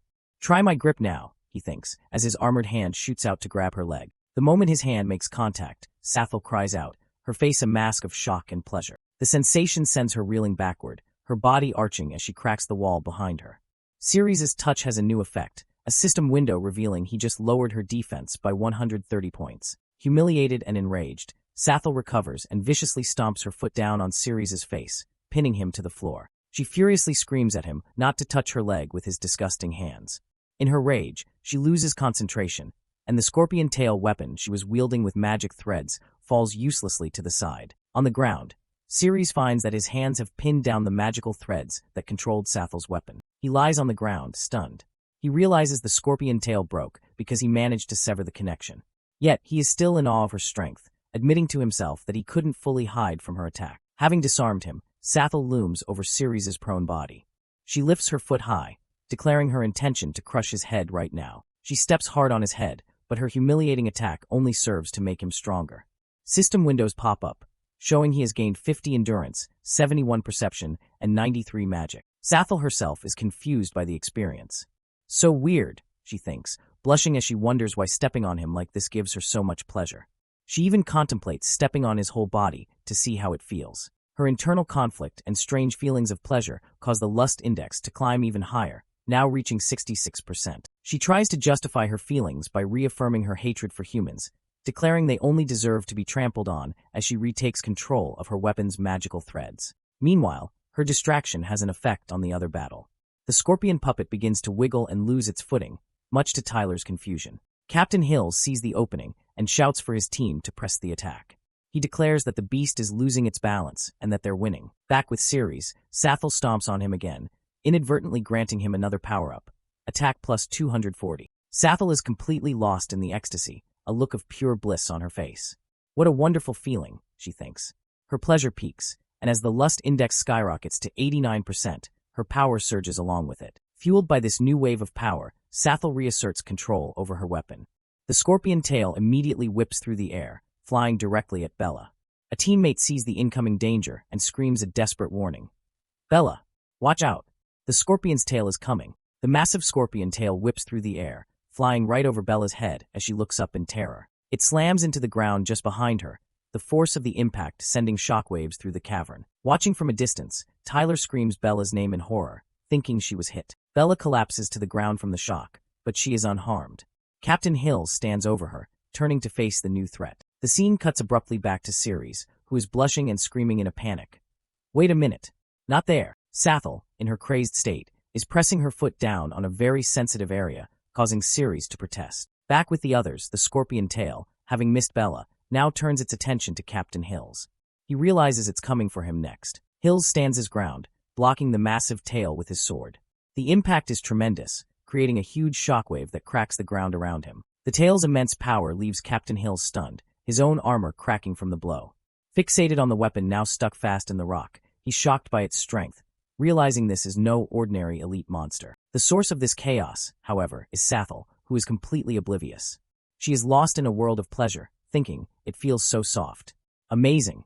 As steam rises from her body and the lust index skyrockets to a critical 95%. Having freed its tail, the scorpion puppet leaps over Captain Hills, trying to attack him from behind. Hills turns, furious with himself. "D***MN. I didn't even notice what it was doing," he growls, realizing he's been outmaneuvered. He sees the monster's massive pincer coming for him and realizes in a panic that it's too late for him to stop the attack. But at that exact moment, Sathel lets out another shriek, her mind still reeling from the sensations Ceres is causing. Sathel's mental state directly affects her puppet. Just as it's about to strike, it begins to twitch and rattle, its attack faltering. The attack slams into the ground, but Captain Hills, bracing himself with his sword, manages to block the pincer at the last possible second. His eyes snap open, realizing he has survived and now has an opportunity. He holds the pincer back, surprised he is able to block it. The puppet itself screams, green drool dripping from its mouth as it struggles against him. A teammate seizes the opening created by the puppet's confusion, shouting "good chance," as he lands a solid blow on the monster's back, staggering it. With the puppet now staggered and exposed, Captain Hills prepares to end it. He unleashes his ultimate skill, Tiger Roar Slash, sending a powerful flurry of glowing blue energy slashes directly at the beast. The powerful slash slams into the demonic beast, stopping its charge completely with a deafening bam. Hills's attack sends the monster flying, crashing to the ground in a heap. His teammates watch in awe, one of them exclaiming, "What a great blow!" Tyler and another warrior are ecstatic. They cheer for their captain, amazed that he knocked the beast down with a single blow and proudly reminding everyone that Hills is an A-rank warrior. Simultaneously, Sathel's pleasure reaches its absolute peak.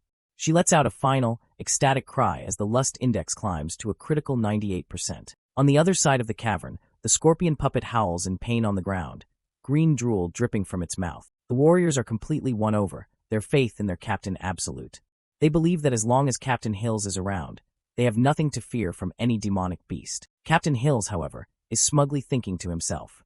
He finds it odd that the demonic beast doesn't seem very strong, and he's confident that he can easily win. Suddenly, Sathel yelps as a sharp pain shoots through her foot, causing it to slip. The puppet mirrors its master's pain, letting out a screech and digging its claws into the stone floor as it crackles with energy. Seeing the beast struggling, the arrogant Captain Hills steps forward. He tells his team to stand back, declaring that he'll deal with it himself to show them the power of an A-rank captain. Sathel herself is in turmoil, blushing as she wonders what's wrong with her and why she's doing these things to a mere human. Panting heavily, she tries to tell herself to calm down, but her body and mind are clearly not listening. Beneath her, Ceres can feel his armored gauntlet starting to crack under the pressure. He thinks about her incredible agility and worries that if this continues, his body will break down completely. Even while blushing from the humiliation, Ceres screams back in defiance, yelling that he won't give in. To silence his defiant voice, Sathel does the unthinkable and shoves her entire foot into his open mouth. Ceres can only make muffled sounds as a bizarre kiss sound effect appears. Sathel leans over him, telling the muffled Ceres that she doesn't want to hear his disgusting voice. This ultimate act of humiliation results in the biggest power-up yet. Ceres' eyes glow white as he receives massive boosts to his stats. Over 1,600 vitality, 2,000 concentration, and 2,100 endurance. Captain Hills' arrogance vanishes as the puppet, instead of collapsing from his ultimate skill, pushes back with renewed vigor. D***. Here we go again, he curses, realizing the fight isn't over. The source of the puppet's sudden resilience is, of course, Sathel. Panting and licking her lips, she's completely lost in the overwhelming sensations, inadvertently channeling a torrent of power into her creation. Hill's moment of arrogance is cut short as the beast retaliates, landing a solid blow that makes him cry out in pain. Not to be outdone, Hills unleashes another, more powerful unique skill, the Divine Rotary Slash. His teammates recognize the move and watch in awe. The powerful spinning attack is too much for the puppet, which finally falls to the ground, defeated. Hills stands over it, victorious. His team erupts in cheers, praising their captain's strength as the beast screams on the ground. They urge him to deliver the final blow. Concurrently, Sathel lifts her foot off Ceres, a string of saliva-like substance connecting them for a brief, strange moment. As his team celebrates him, Captain Hills boasts. He claims that while the beast may have been able to defeat them, it was far too weak for a warrior of his caliber. That strange substance from Sathel's foot provides Ceres with one last, monumental power-up, granting him thousands of points in defense, agility, and perception. Glowing with a sense of self-satisfaction after defeating the weakened puppet, Captain Hills can only think one thing. I'm so awesome. Sathel is left panting heavily, her mind lost in a daze from the overwhelming afterglow of the sensations, completely unaware of her surroundings. Her daze is shattered when a deep, menacing voice booms from the darkness, calling her name, Sathel.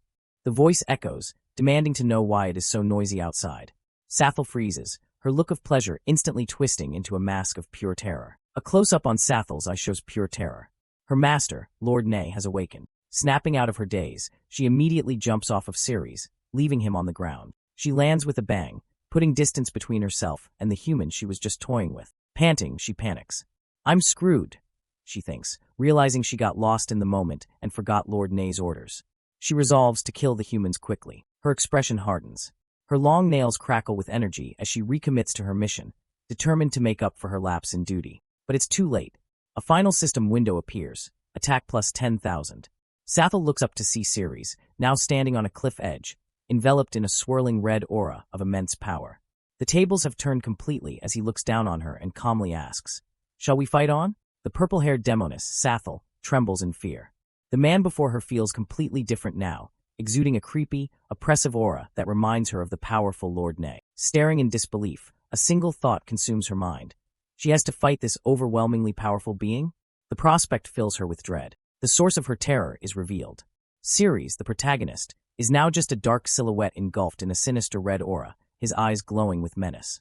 From Sathel's perspective below, he looks like a god of death. Overwhelmed by fear, Sathel abandons the fight and makes a desperate escape, scrambling down the rocky cliff face as Ceres watches from the edge. As the rustling of her escape fades into the darkness below, Ceres stands at the cliff's edge, confirming that his terrifying foe has fled. He considers giving chase, but quickly decides against it.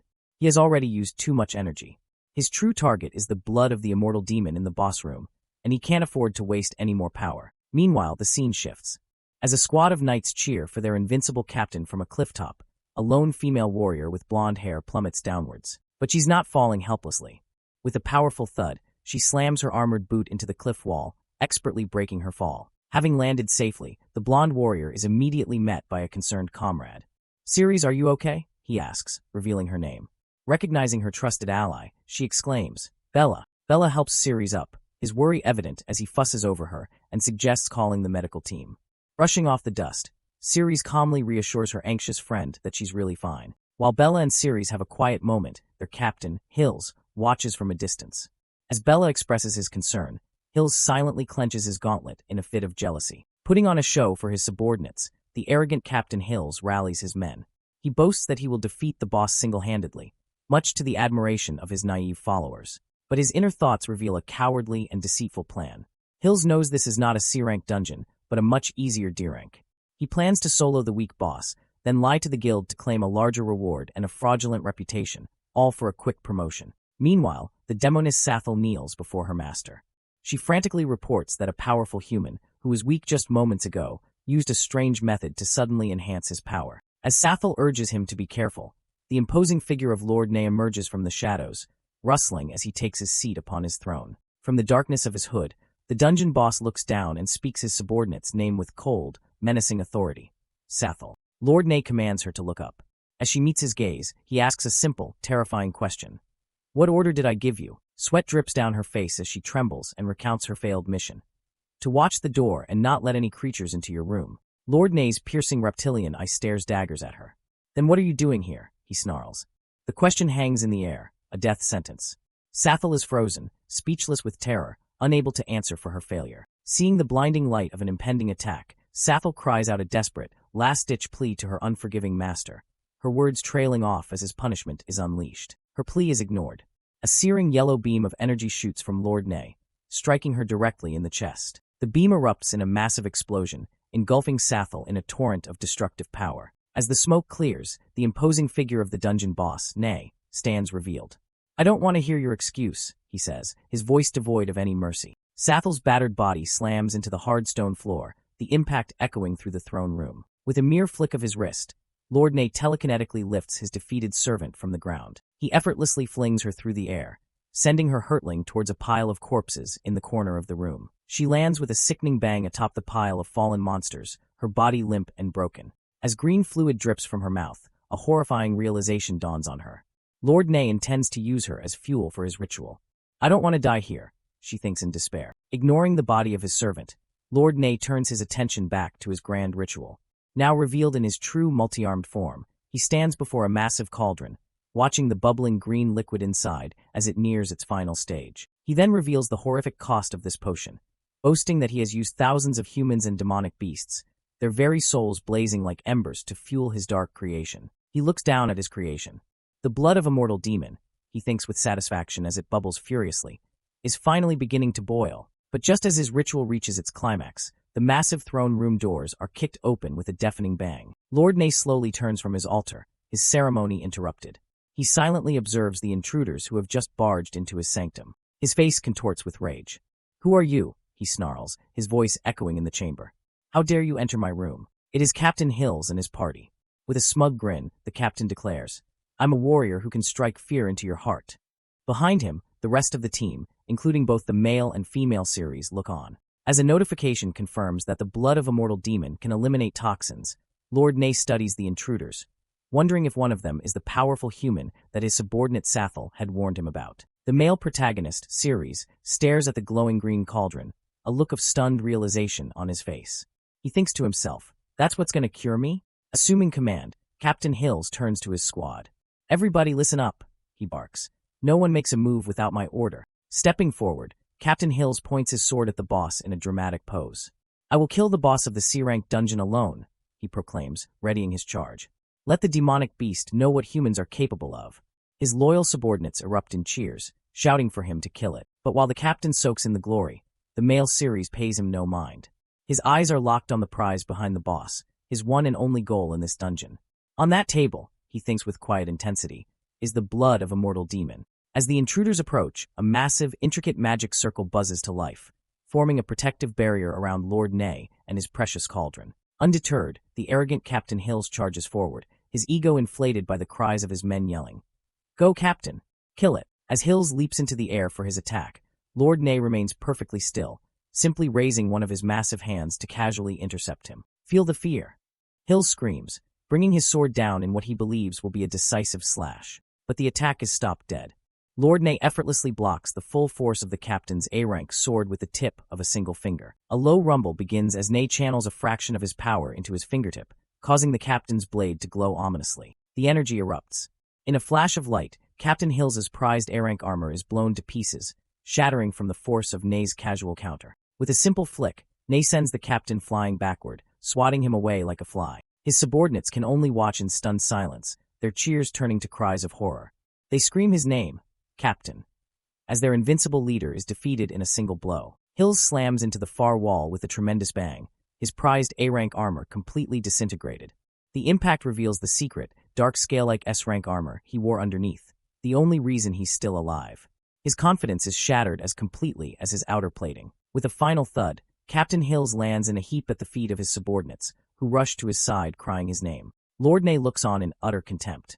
The best of you is that weak? He scoffs, concluding that his guard, Sathel, was useless for being scared of such pathetic intruders. Panting for breath, Hills realizes his A-rank armor was smashed in a single blow. He thinks to himself that if it weren't for the secret S-rank soft dragon scale armor his brother gave him, he'd be dead. His men help him to his feet, pointing out with concern that his armor is shattered and asking if he's all right. Hill's mind races with fear and confusion. He can't understand what's going on, or how there can be such a massive difference in strength between the dungeon's regular monsters and its boss. His arrogance replaced by pure terror, Hills devises a new, cowardly plan. He can't fight Nay directly, so he decides to let his own teammates wear the boss down first. He'll fight Nay only when the boss is exhausted. That way, the captain thinks selfishly, my odds are better. Putting on a brave face, Hills turns to his squad and gives the suicidal order. Everyone on my command, he yells. All hands charge. Do your best. However, a sensible B-rank warrior named Tyler voices a desperate objection. He warns Captain Hills that a disorganized assault will result in heavy casualties and pleads with him to use their standard defensive formation with shields in front. Enraged at this challenge to his authority, Hills gets in Tyler's face. Are you questioning my judgment? Or trying to disobey me? He seethes, using his rank to violently shut down any dissent. While Tyler tries to protest, Hills shoves him aside. Then cut the C*AP. I'm the captain, he screams. You do what I tell you to do. With all dissent crushed, Hills turns to his troops and offers a false, hypocritical promise. Everyone arm up. Don't be afraid, he lies. I'll protect you all. Buoyed by their captain's empty words, the loyal soldiers begin their reckless charge, rushing headfirst towards the dungeon boss. Lord Nay looks down on the charging humans with pure contempt, cracking his knuckles. A bunch of reckless nonentities, he sneers. Your flesh and blood are not even qualified to be fuel for the altar. As the warriors swarm his platform, Nay prepares to unleash his power, promising to show them the absolute, insurmountable difference between man and demonic beast. Following the reckless command of their captain, Hills, the knights charge forward. Their captain shouts that there is a desperate gap in power between them and the dungeon boss. The imposing, horned demon, Lord Nay, unleashes a devastating wave of fiery energy upon the charging knights.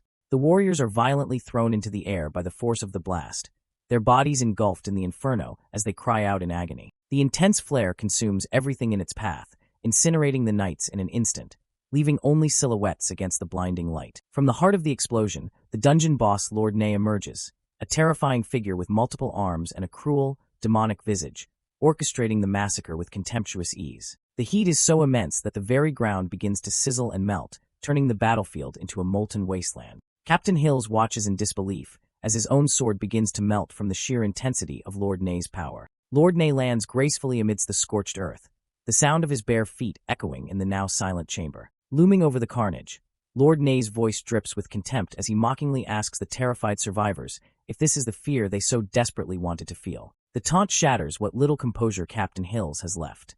Faced with an enemy he can't possibly win against, his survival instinct takes over, and he screams at his men to run, turning to flee and abandon his command. As the captain turns to flee, a mysterious, crackling dark hand suddenly grabs his shoulder, stopping him in his tracks.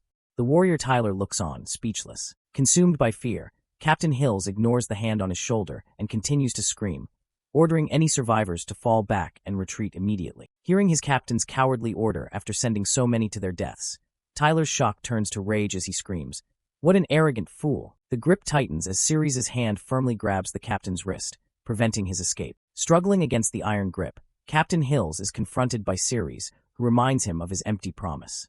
Captain Hills, you just said you'd protect us all. The battle between you and the boss is not over yet. With his face shrouded in shadow, Ceres coldly informs the captain, you can't leave now. Hills tries to pull rank, screaming that he is the captain and won't be dragged down. You can stay and die, but don't take me with you. Lord Nay looks on, amused by the infighting. He raises a hand, preparing another attack, as he mocks the captain for breaking into his room only to try and flee. As Lord Nay readies another attack, the terrified captain screams at Ceres to look at the danger behind him. But Ceres is unmoved, instead pulling the struggling captain back from his escape. Panic turns to disbelief as Hills thrashes in the unbreakable hold. I can't get my hand out, he screams internally, unable to comprehend the impossible strength coming from the F-rank warrior he'd always scorned. As Lord Nay prepares another devastating energy blast, Captain Hills screams in terror, realizing the attack is aimed at them and desperately pleading for Ceres to let him go. In a desperate attempt to escape, Hills throws a punch at Ceres, screaming, I can't beat the boss, but you're no match for me, you F-rank loser. Ceres effortlessly catches the captain's fist, stopping his pathetic attack completely. With a sickening crack, Ceres clenches his gauntlet and crushes the captain's hand. Captain Hills lets out a horrific scream of pure agony as the bones in his hand are shattered. Ceres then snaps the captain's leg with a brutal kick and coldly states, Hills, as captain, you shall keep your word. At that moment, Lord Ne unleashes his sphere of destructive energy, sending it hurtling towards them. As he prepares to act, Ceres' eyes narrow with cold fury as he yells, "You shall protect your teammates." With immense force, Ceres hurls the screaming Captain Hills directly into the path of the attack.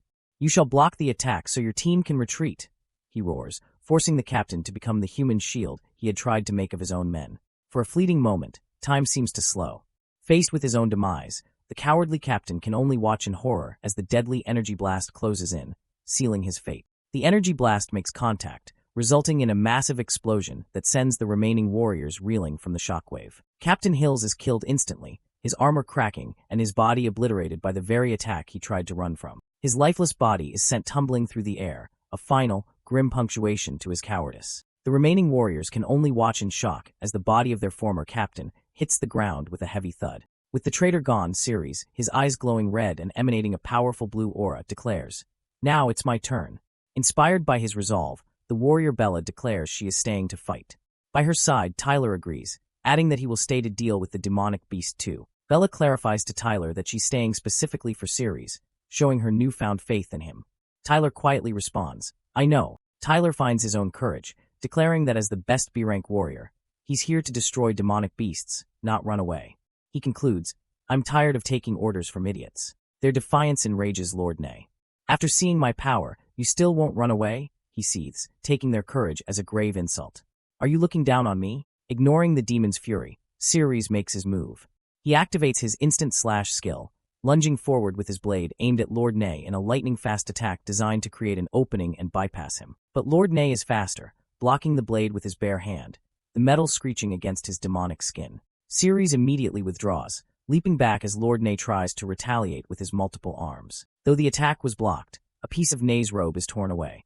The boss's eye glows red with surprise and anger as he thinks, "So fast!" Ceres lands gracefully, his feint having served its purpose. Instead of re-engaging, he turns and sprints past the boss, revealing his true objective.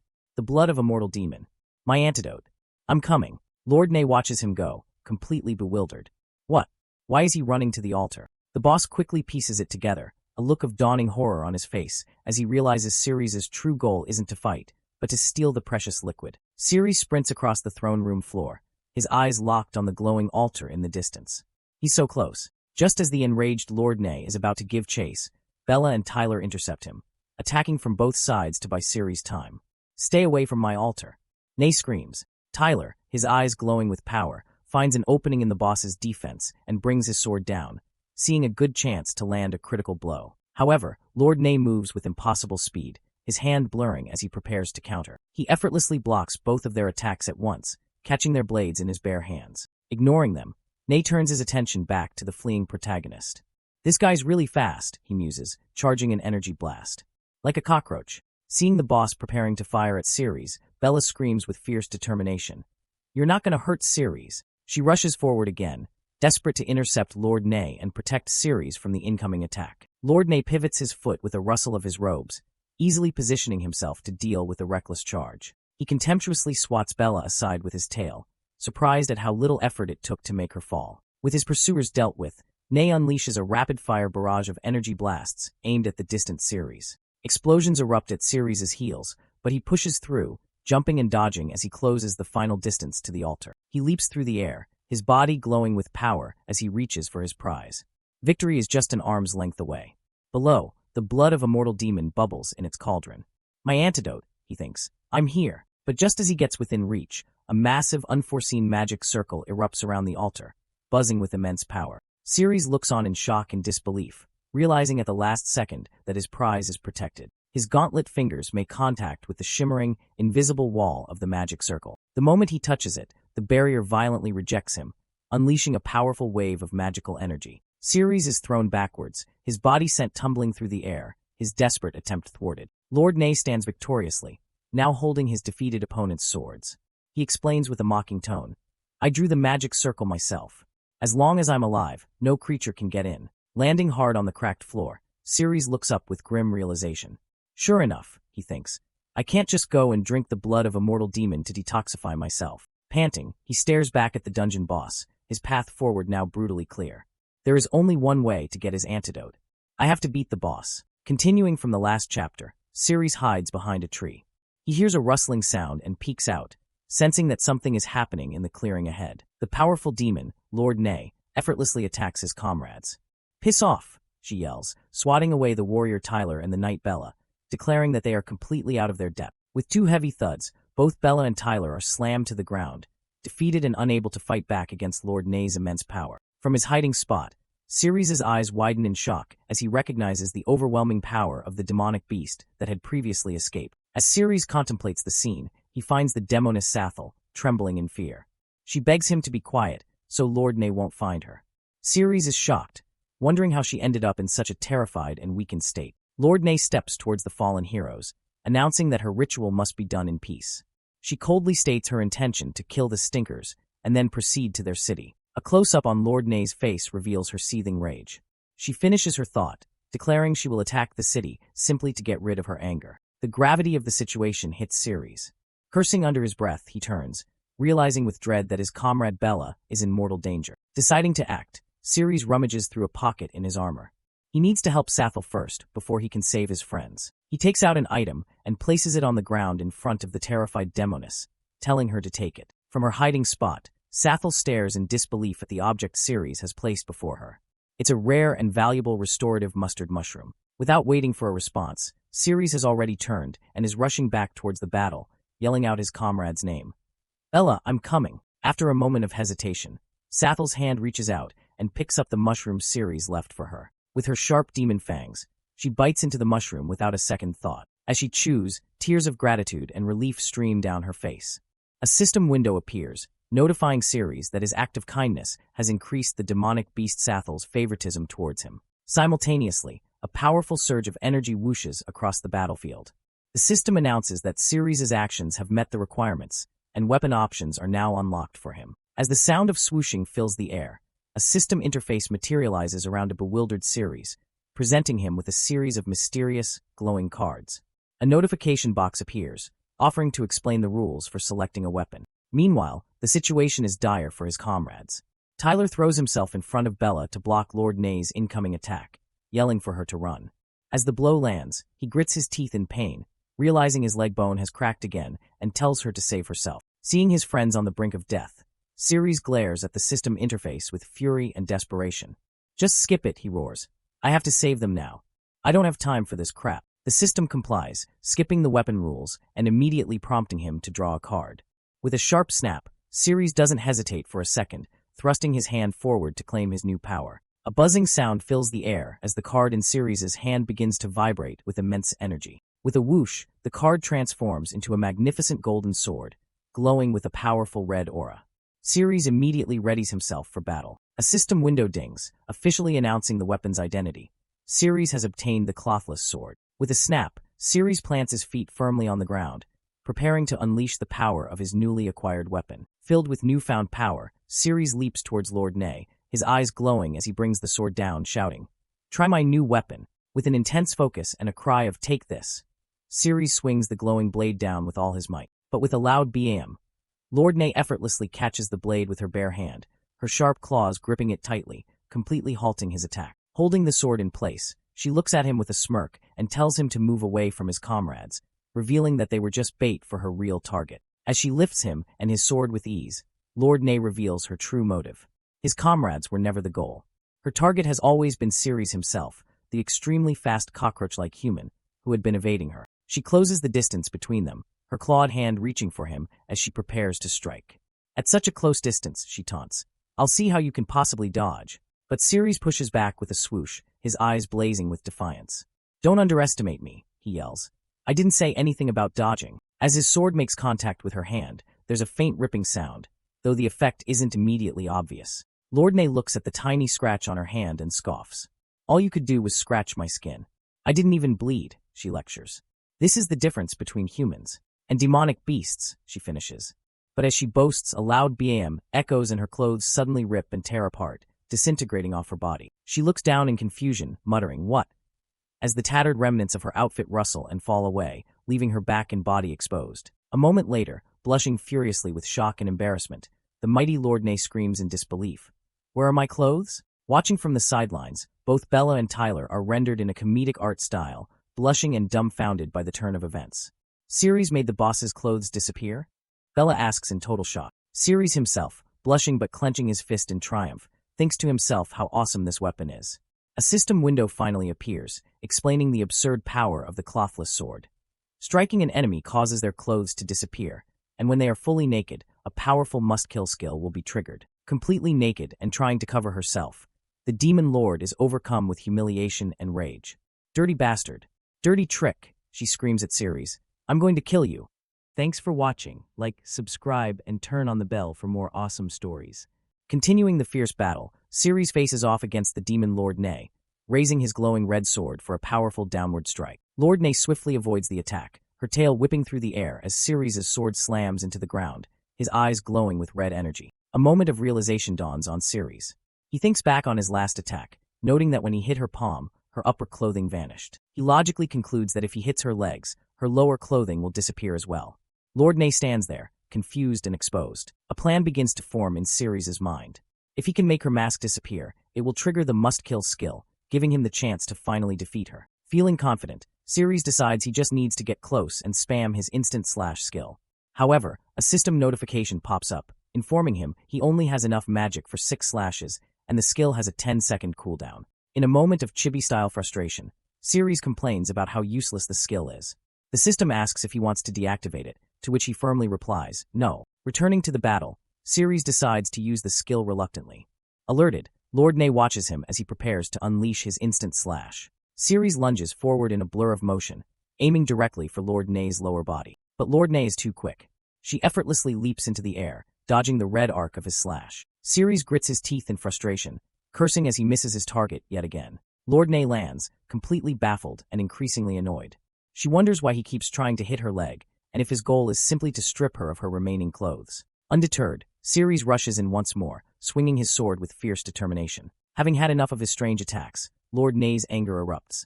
You filthy bastard, she screams as she grabs him. She effortlessly overpowers him, sending him flying with a powerful blow. Ceres is thrown across the battlefield, unable to stop himself as he hurtles towards the rocky cliffs. He crashes violently into the ground, his sword digging deep into the stone. With a grunt, Ceres manages to use his embedded sword as an anchor, stopping his fall down the steep cliff face. Battered and bruised, he clutches his face, blood dripping from his nose.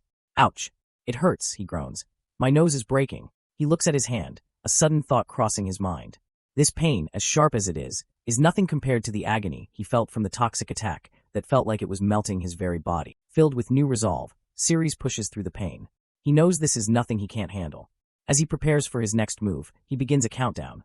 5. Seeing him stand up again, Lord Ne prepares a counterattack of her own, pointing a single finger at him as energy begins to gather at its tip. As the energy around her finger buzzes and intensifies, Ceres continues his countdown. 4. 3. Lord Ne fires a beam of energy, but Ceres swiftly steps aside, dodging the blast just as his own countdown reaches 2. As an explosion erupts behind him, the final second ticks away. 1. Ceres thinks, a realization dawning on him. It's been 10 seconds. His skill's cooldown is finally over. Lord Ne is stunned that Ceres dodged her attack. As the dust settles from the explosion, Ceres realizes with a jolt that the 10-second cooldown for his skill is finally over. Without a moment's hesitation, Ceres activates instant slash once more. This time he's closer, determined to land a hit and see if she can dodge at this range. With his eyes glowing intensely, Ceres pours his energy into the attack, swinging his sword in a wide, powerful arc. The tip of his sword is covered in a green substance. Ceres feels the impact and believes he has finally managed to hit her. He looks up from his attack, his expression turning from triumph to utter confusion. Lord Ne stands perfectly still, a severed part of her tail lying on the ground. She taunts him. I didn't say I was going to run, brat. She explains with a smirk that she only held back because she was afraid of his ridiculous skill stripping her naked. Cracking her glowing knuckles, she condescendingly calls him so slow. A wave of terror washes over Ceres as he realizes the truth. If she had been serious from the start, she could have easily broken him to pieces. Done playing games, Lord Ne unleashes a torrent of powerful energy blasts, forcing Ceres on the defensive. Her attacks are relentless, a blinding flash of destructive energy aimed directly at him. The ground erupts around Ceres as he desperately tries to evade the continuous explosions. He frantically tries to activate his skill for a counterattack, but a barrage of system notifications informs him that instant slash is still on cooldown. Gritting his teeth in frustration, Ceres curses the long 10-second wait time, realizing how much he's come to depend on that single skill. With no other option, Ceres decides he has to face her onslaught head-on, bracing himself for the impact. He swings his sword, managing to parry one of the energy blasts in a brilliant flash of light. The shockwave from the impact blasts past him, hitting the injured Bella and Tyler, who are watching from a distance. Tyler watches in utter disbelief. He can't understand how Ceres, whose combat ability was rated a mere F rank, is able to neutralize the boss's attack. He feels powerless to help. A rustling sound is heard as the smoke begins to clear. Ceres stands tall, a confident smirk on his face. This sword is awesome, he thinks, gloating that with his newfound power, he can dodge and neutralize her attacks, rendering them useless. Lord Ney concedes his point. You're right, she says calmly. It would be hard for me to kill you. She lifts her arm, her tone shifting ominously as she says, but her expression turns cruel as she finishes her threat. I could easily kill the woman with the injured leg. Energy gathers at her fingertip, aimed directly at Bella and Tyler. The moment he sees his friends being targeted, Ceres reacts instantly, unleashing instant slash, not as an attack, but as a defense. He moves in a flash, thrusting his blade forward not just to block, but to cleave right through Lord Ney's incoming attack. With a sharp snap, his slash shatters the energy bolt, the force of the impact clearing the path. The threat to his comrades is gone, leaving a wide-open path for him to press his attack on Lord Ney. Having blocked her attack, Ceres closes the distance to Lord Ney, swinging his sword down with all his might. He sees an opening, but his instincts scream that something is wrong. Her movements are too slow, too deliberate. Suddenly, he sees another attack heading for his friends. He aborts his own attack, shouting Bella's name as he rushes to intercept. Lord Ney scoffs at his heroic display. Stupid humans always do heroic things like that, she says, already charging another attack. It was all a feint. That's why they're killed from behind by the demonic beasts, she gloats. You fell for it again. Ceres looks on in horror, realizing it's a trap. The new attack is too fast, and it's too late for him to run over and block it. As the deadly blast of energy locks onto Bella and Tyler, Ceres knows all he can do is try to get them out of the way. Pushing his limits, Ceres uses instant slash, not to attack, but to propel himself forward, grabbing his two comrades and leaping out of the blast radius. Bella is shocked as the sheer force of the shockwave cracks and shatters the armor on her chest. Panting heavily, Ceres looks back, relieved that he made it in time. Tyler looks on, amazed, as Bella stands behind them, her armor now gone. The attack slams into the ground where they had just been standing, causing a massive fiery explosion. Lord Ney grits her teeth in fury. D****. He dodged it again, she snarls, frustrated by his persistence. Her attention is suddenly drawn to a nearby altar, where the magical flame she had ignited for her ritual is beginning to die out. She curses her carelessness. She was so busy fighting that she forgot to add fuel to the altar. If the flame goes out, she'll have to wait another 100 years to complete her ritual. Elsewhere, Bella pants heavily, trying to catch her breath after the narrow escape. Suddenly, a strange sensation washes over her. Her face flushes and her body feels incredibly hot. A system window appears, showing that her lust index has spiked to 91%. Losing control of her actions, her body moves on its own, her hands reaching out towards Ceres. She grabs his face, her touch causing a bewildered Ceres to turn around. Under the influence of the lust index, Bella pulls him close, trying to kiss him. Tyler watches from the side, his face a mask of pure shock and disbelief. With her face completely flushed and her body acting on impulse, Bella closes her eyes and leans in, while a stunned Ceres can only stare as she approaches. The scene cuts to a distorted memory from Ceres' past. A grotesque version of an 8-year-old Bella appears, aggressively asking him if he's ever seen a beautiful woman and if he wants a kiss. This traumatic memory is the root of his current distress. Back in the present, reacting to Bella's advance, Ceres leaps back in horror, yelling that he doesn't want to. His friend Tyler, seeing Bella reaching for Ceres, shouts in confusion, asking what she's doing. Bella snaps back to her senses, her face bright red with embarrassment. She can't believe she involuntarily tried to kiss Ceres, even sticking her tongue out, right in the middle of a battle. Tyler rushes to Bella's side, seeing her flushed face and panicked state. He frantically asks if she's been poisoned or is hallucinating, trying to find a logical reason for why her body was acting out of control. Bella can only cringe in embarrassment. Meanwhile, the demon lord, Lord Ney, laments that the blood of the immortal demon has cooled.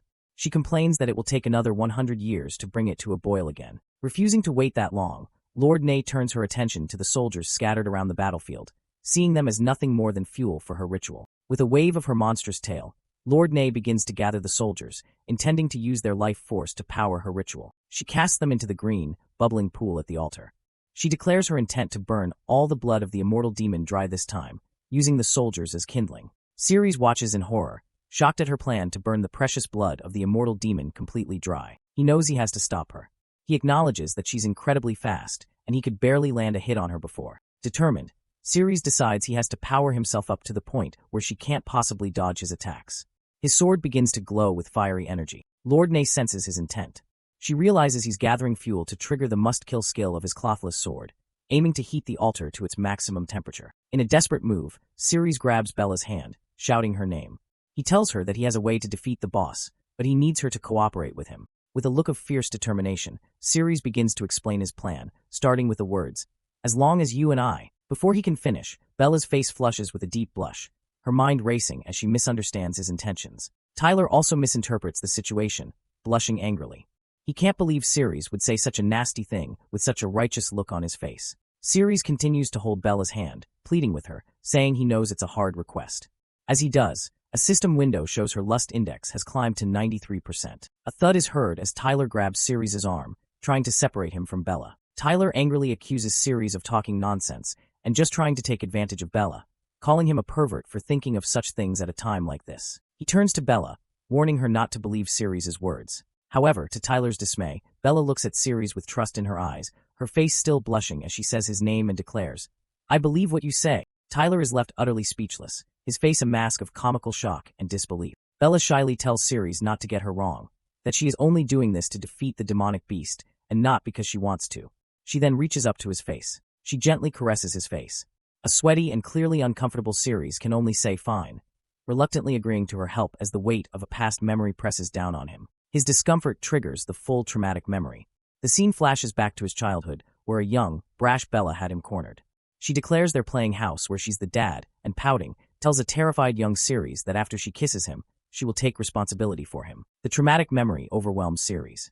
As his younger self's tormentor declares she'll be responsible for him, the present-day Ceres screams in terror, yelling, "I quit." Meanwhile, Tyler watches the intimate scene between Bella and Ceres unfold, clutching his head and screaming in agony. A system window confirms.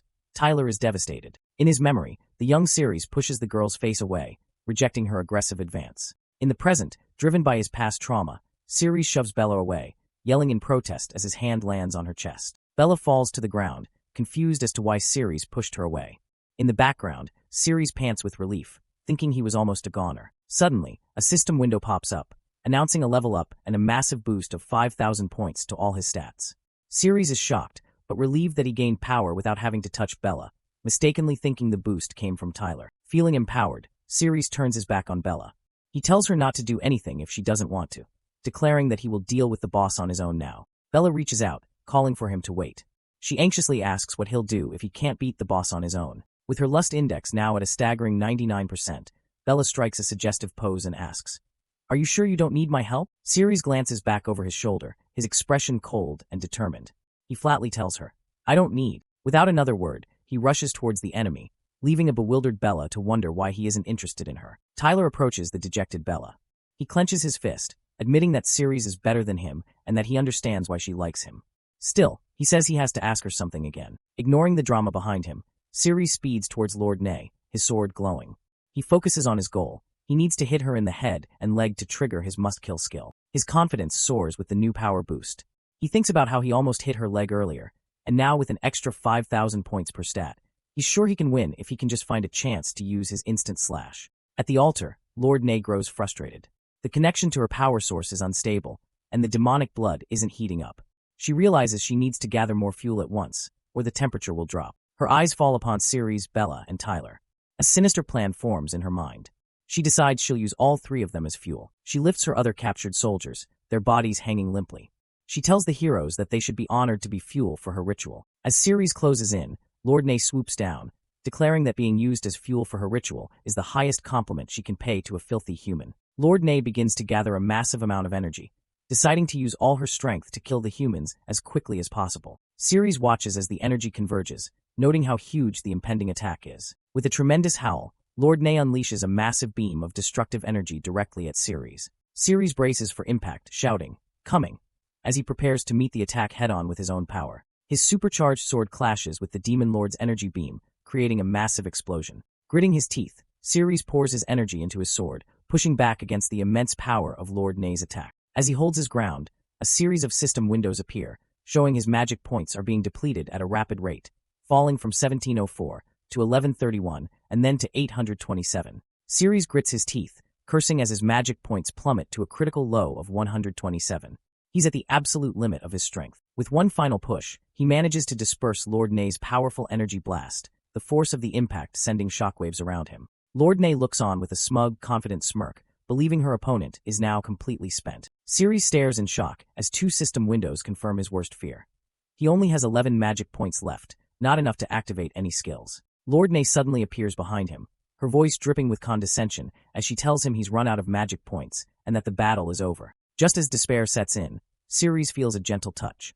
It's Bella, reaching out to him in his moment of need. She tenderly cups his face in her hands, softly saying his name. Bella pulls Ceres into a tight embrace, pushing him against her as she tells him that he clearly needs her help. Watching this intimate moment, Tyler clutches his chest in agony. A system window cruelly confirms his emotional state. Detected, Tyler is heartbroken. As she holds Ceres, Bella confesses with a soft, determined look in her eyes. She says that, like she told him before, there's someone in her heart, and that hasn't changed since she was little. As she blushes and presses against him, a system window announces that Ceres has gained 5 levels. A brilliant light envelopes the 2 of them. Ceres can feel an incredible surge of power coursing through his veins. Then, the ultimate reward appears, a massive unconditional boost of 27,500 points to all of his stats. Now overflowing with immense power, Ceres unleashes a devastating counterattack, completely overwhelming and shattering Lord Ney's energy beam. Lord Ney is thrown back in utter disbelief. She screams that it's impossible, wondering how he is suddenly full of power again when she was certain he had no strength left to fight back. Continuing from the last chapter, Ceres, enveloped in a fiery aura, prepares to unleash a powerful attack with his sword. His opponent, the demon Lord Ney, scoffs at him. She arrogantly states that no matter how much power he adds, he's still just a human and nothing compared to demonic beasts. An attack slams into the ground near Lord Ney, but she remains unfazed. A beam of light shoots towards her, but Ney confidently boasts that no matter what kind of attack Ceres tries, she can dodge them all. But Ceres is faster. He unleashes an instant slash, aiming for her head. To her horror, the attack lands, leaving a cut on her face. Lord Ney is stunned that she was actually hit. By successfully damaging her, Ceres' unique ability, Clothless Sword, activates, unlocking his ultimate skill, Holy Sword Fall. Lord Ney is absolutely furious. Screaming in rage, she declares his act of scarring her face is unforgivable. She gathers a massive amount of demonic energy, preparing a devastating counterattack. Consumed by rage, she puts all her power into the blast, her eyes glowing with intensity. Ceres, however, stands his ground, lifting his own glowing sword to meet her attack head-on. Ney unleashes her energy blast, screaming for Ceres and his companions to be killed. Ceres swings his sword, unleashing a powerful wave of his own energy to counter her. The 2 immense powers collide, creating a massive explosion of light and force. Lord Ney is consumed by the blinding flash of Ceres' ultimate attack, Holy Sword Fall. The powerful slash continues forward, overwhelming everything in its path. The sheer force of the impact tears the ground apart, sending shockwaves through the dungeon. The collision of their attacks results in a cataclysmic explosion, throwing debris everywhere. As the smoke begins to clear, the devastation from the attack becomes apparent. Lord Ney lies on the ground, defeated. Her body begins to dissipate into light. Ceres stands victorious, as a notification shows his ultimate skill is now on a 20-second cooldown. However, the victory is short-lived as the ground beneath Ceres cracks and gives way from the force of his own attack. After recovering from the fall, Ceres makes his way towards a stone pedestal at the center of the room. Suddenly, a purple magic circle flares to life around the pedestal, buzzing with energy. Ceres looks on in shock and disbelief, exclaiming no way. He questions why the magic formation is still active, as he had assumed defeating Lord Ney would have deactivated it. Just then, Lord Ney reappears behind the altar, confirming his worst fears. She mockingly calls him naive for thinking he'd won and vows that she won't allow any nasty humans to touch the holy blood of the immortal demon. With the Holy Sword Fall on a 9-second cooldown, Ceres stands before the bubbling font of power and the revived Lord Ney, confidently stating he'll kill her in that time. But just as he prepares to fight, a sound makes him turn. He calls out in concern for his companion Bella. He sees her lying injured on the ground some distance away, having been caught in the crossfire of the battle. A system window appears over her unconscious form, showing a critical warning, low health point. Dying. Lord Ney, oblivious to his distraction, continues to taunt him, challenging him to a final showdown to determine whether humans or demons are superior. Ceres glances at the bubbling blood of a mortal demon, the very prize he came for, and then back towards his dying friend. A difficult choice laid bare before him. As Ney lunges forward to attack, Ceres makes his decision. He ignores the demon and the prize, rushing to Bella's side and lifting her into his arms. He has chosen to save her. He also grabs his other surviving guildmate by the collar, determined to get them both out. Hoisting them both, Ceres turns his back on the fight and begins to run towards the dungeon's exit. Lord Ney can only watch in stunned silence as her opponent flees, completely bewildered by his choice to abandon the fight. As he runs, Ceres activates a map to find the shortest route out. From behind, Ne scoffs that humans are foolish creatures, unable to believe he would give up the prize. But his escape is blocked as a giant, insectoid monster erupts from the ground. Ceres knows he has to reach the guild's hospital as soon as possible. The monstrous bug roars, towering over Ceres and his injured companions, ready to strike. Ceres' expression hardens with grim determination. He will not be stopped. He looks down at Bella's unconscious face, and a memory from their past surfaces. The scene shifts to a playground, where a young Bella is being mercilessly bullied by other children, who call her an ugly freak and mock her. As the bullies tell a young Ceres that he should play a gorilla instead of a husband, he silently watches their cruelty. One of the boys tries to drag Ceres away, warning him not to associate with the girl or he'll become ugly too. Young Ceres has had enough. He slaps the bully's hand away, refusing to leave her side. Back in the present, Ceres makes a ruthless decision. He impales his other guildmate with his sword and hurls him toward the monster as a diversion. With the monster distracted by the sacrifice, Ceres unleashes another instant slash, aiming to carve a path through. The flashback continues. Young Ceres kneels down to comfort the crying Bella.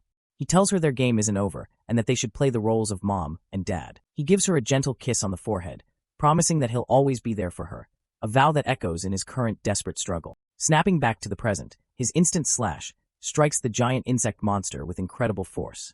The memory of his vow gives him the strength to carve a path for their escape. Continuing his desperate escape, Ceres carries Bella while dragging his other guildmate, reassuring her that she will be fine. Meanwhile, back in the boss room, Lord Ne observes the font of power. She realizes that to summon the one she serves, the heat from the font is not enough. Resolving to fuel the summoning herself, her body begins to glow with an intense, fiery energy. With a determined leap, she jumps directly into the font, sacrificing her own body to complete the ritual. At the same time, the giant insect monster roars in agony as Ceres' attack hits its mark. A massive explosion of energy erupts from the monster, a testament to the power of Ceres' slash. Ceres and his companions are thrown back by the force of the blast as they narrowly continue their escape. As Ne is consumed by the blue flames of the altar, she offers her final words, lamenting that she can no longer serve her holy immortal demon. The monster reels as the full force of the instant slash tears through its body. The giant insect finally collapses, defeated, clearing the path for Ceres. With the enemy defeated, Ceres' magical clothless sword dissipates into particles of light, a system notification confirming it has been returned. He receives another critical update. His weapon will not be available again for another 12 hours. Unarmed but undeterred, he presses on, knowing he is close to the exit. Ceres takes his first step out of the dark dungeon and into the daylight of the ruined city outside. The other members of his squad, who had already escaped, cheer with relief as they see survivors emerging from the dungeon entrance. Their captain, Darren, complains about his broken armor, blaming it all on Ceres. He remarks that it was a close call and assumes Ceres was killed by the monster. Just then, Ceres appears at the mouth of the cave, carrying the unconscious Bella. One of the guild members spots him and shouts to the captain that Ceres is still alive. Darren turns back, his expression shifting from relief to pure fury. Ceres emerges from the dungeon, dragging the lifeless body of the guildmate he sacrificed behind him. Darren, enraged, grabs a sword from a subordinate and confronts Ceres, furiously demanding to know how he dared to disobey his orders and escape. Wasting no time on the corrupt captain, Ceres rushes past him, delivering a powerful kick that sends Darren flying.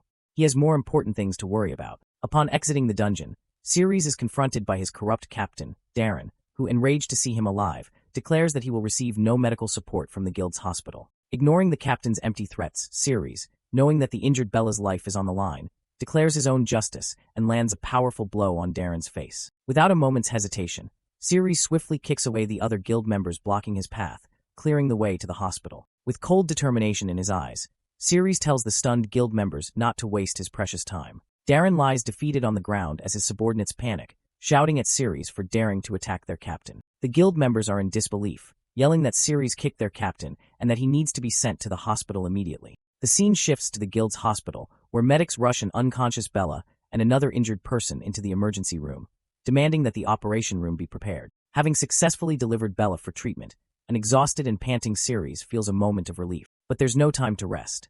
Ceres immediately turns to leave, his mind set on returning to the dungeon to finally retrieve the blood of the immortal demon and cure the poison ravaging his own body. Meanwhile, back in the depths of the dungeon, the summoning ritual that Ne initiated begins to activate, causing the vessel to crack. A crimson substance, the culmination of Ne's life force, erupts violently from the basin. The red liquid splashes across the chamber floor, gathering in the center of the sacrificial altar. From the shadows, a purple-haired demon woman, Sathel, watches the spectacle, musing that her master Ne has sacrificed herself and wondering what powerful entity she has summoned. The crimson mass begins to coalesce, taking on a humanoid form upon the altar. From within the flowing red cloak, a pale, slender hand with sharp nails emerges. The newly formed being lets out a powerful surge of energy that whips through the entire chamber. The force of the blast throws Sathel to the ground, causing her to cry out in shock. As she looks up, Sathel is overwhelmed by a terrifyingly eerie aura, a pressure so intense it feels like countless needles are piercing her very bones. The summoned entity slowly rises, remarking on the familiar smell and sensation, recognizing this place as its home. The being reveals her full form, announcing her return.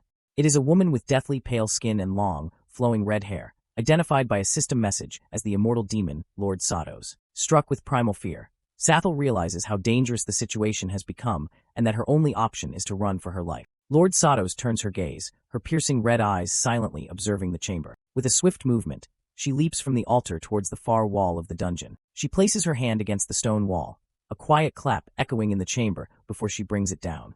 In a terrifying display of power, Lord Satos smashes her hand into the ground, causing the entire floor to erupt in a shower of rock and debris. The ground continues to erupt from the force of Lord Satos' attack. The lesser demons below are sent flying, screaming in terror as the floor beneath them explodes and they fall into the chasm below. While the weaker demons plummet, Lord Satos and the gravely wounded Nei land gracefully amidst the chaos. Dust and debris fill the air as the dungeon continues to crumble from the aftershock. At the bottom of the pit, the surviving demons groan in pain, confused. They recognize the area as Lord Nei's room, wondering if she was responsible for the destruction, before one of them shouts for the others to look up. Looking up, they are stunned to see that the dungeon's ceiling has been completely obliterated, revealing the sky above.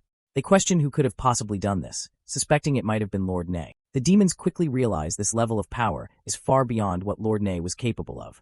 From the edge of the chasm, Lord Satos looks down and confirms their suspicions, stating bluntly that Nei is dead. Satos declares that she is in need of a servant.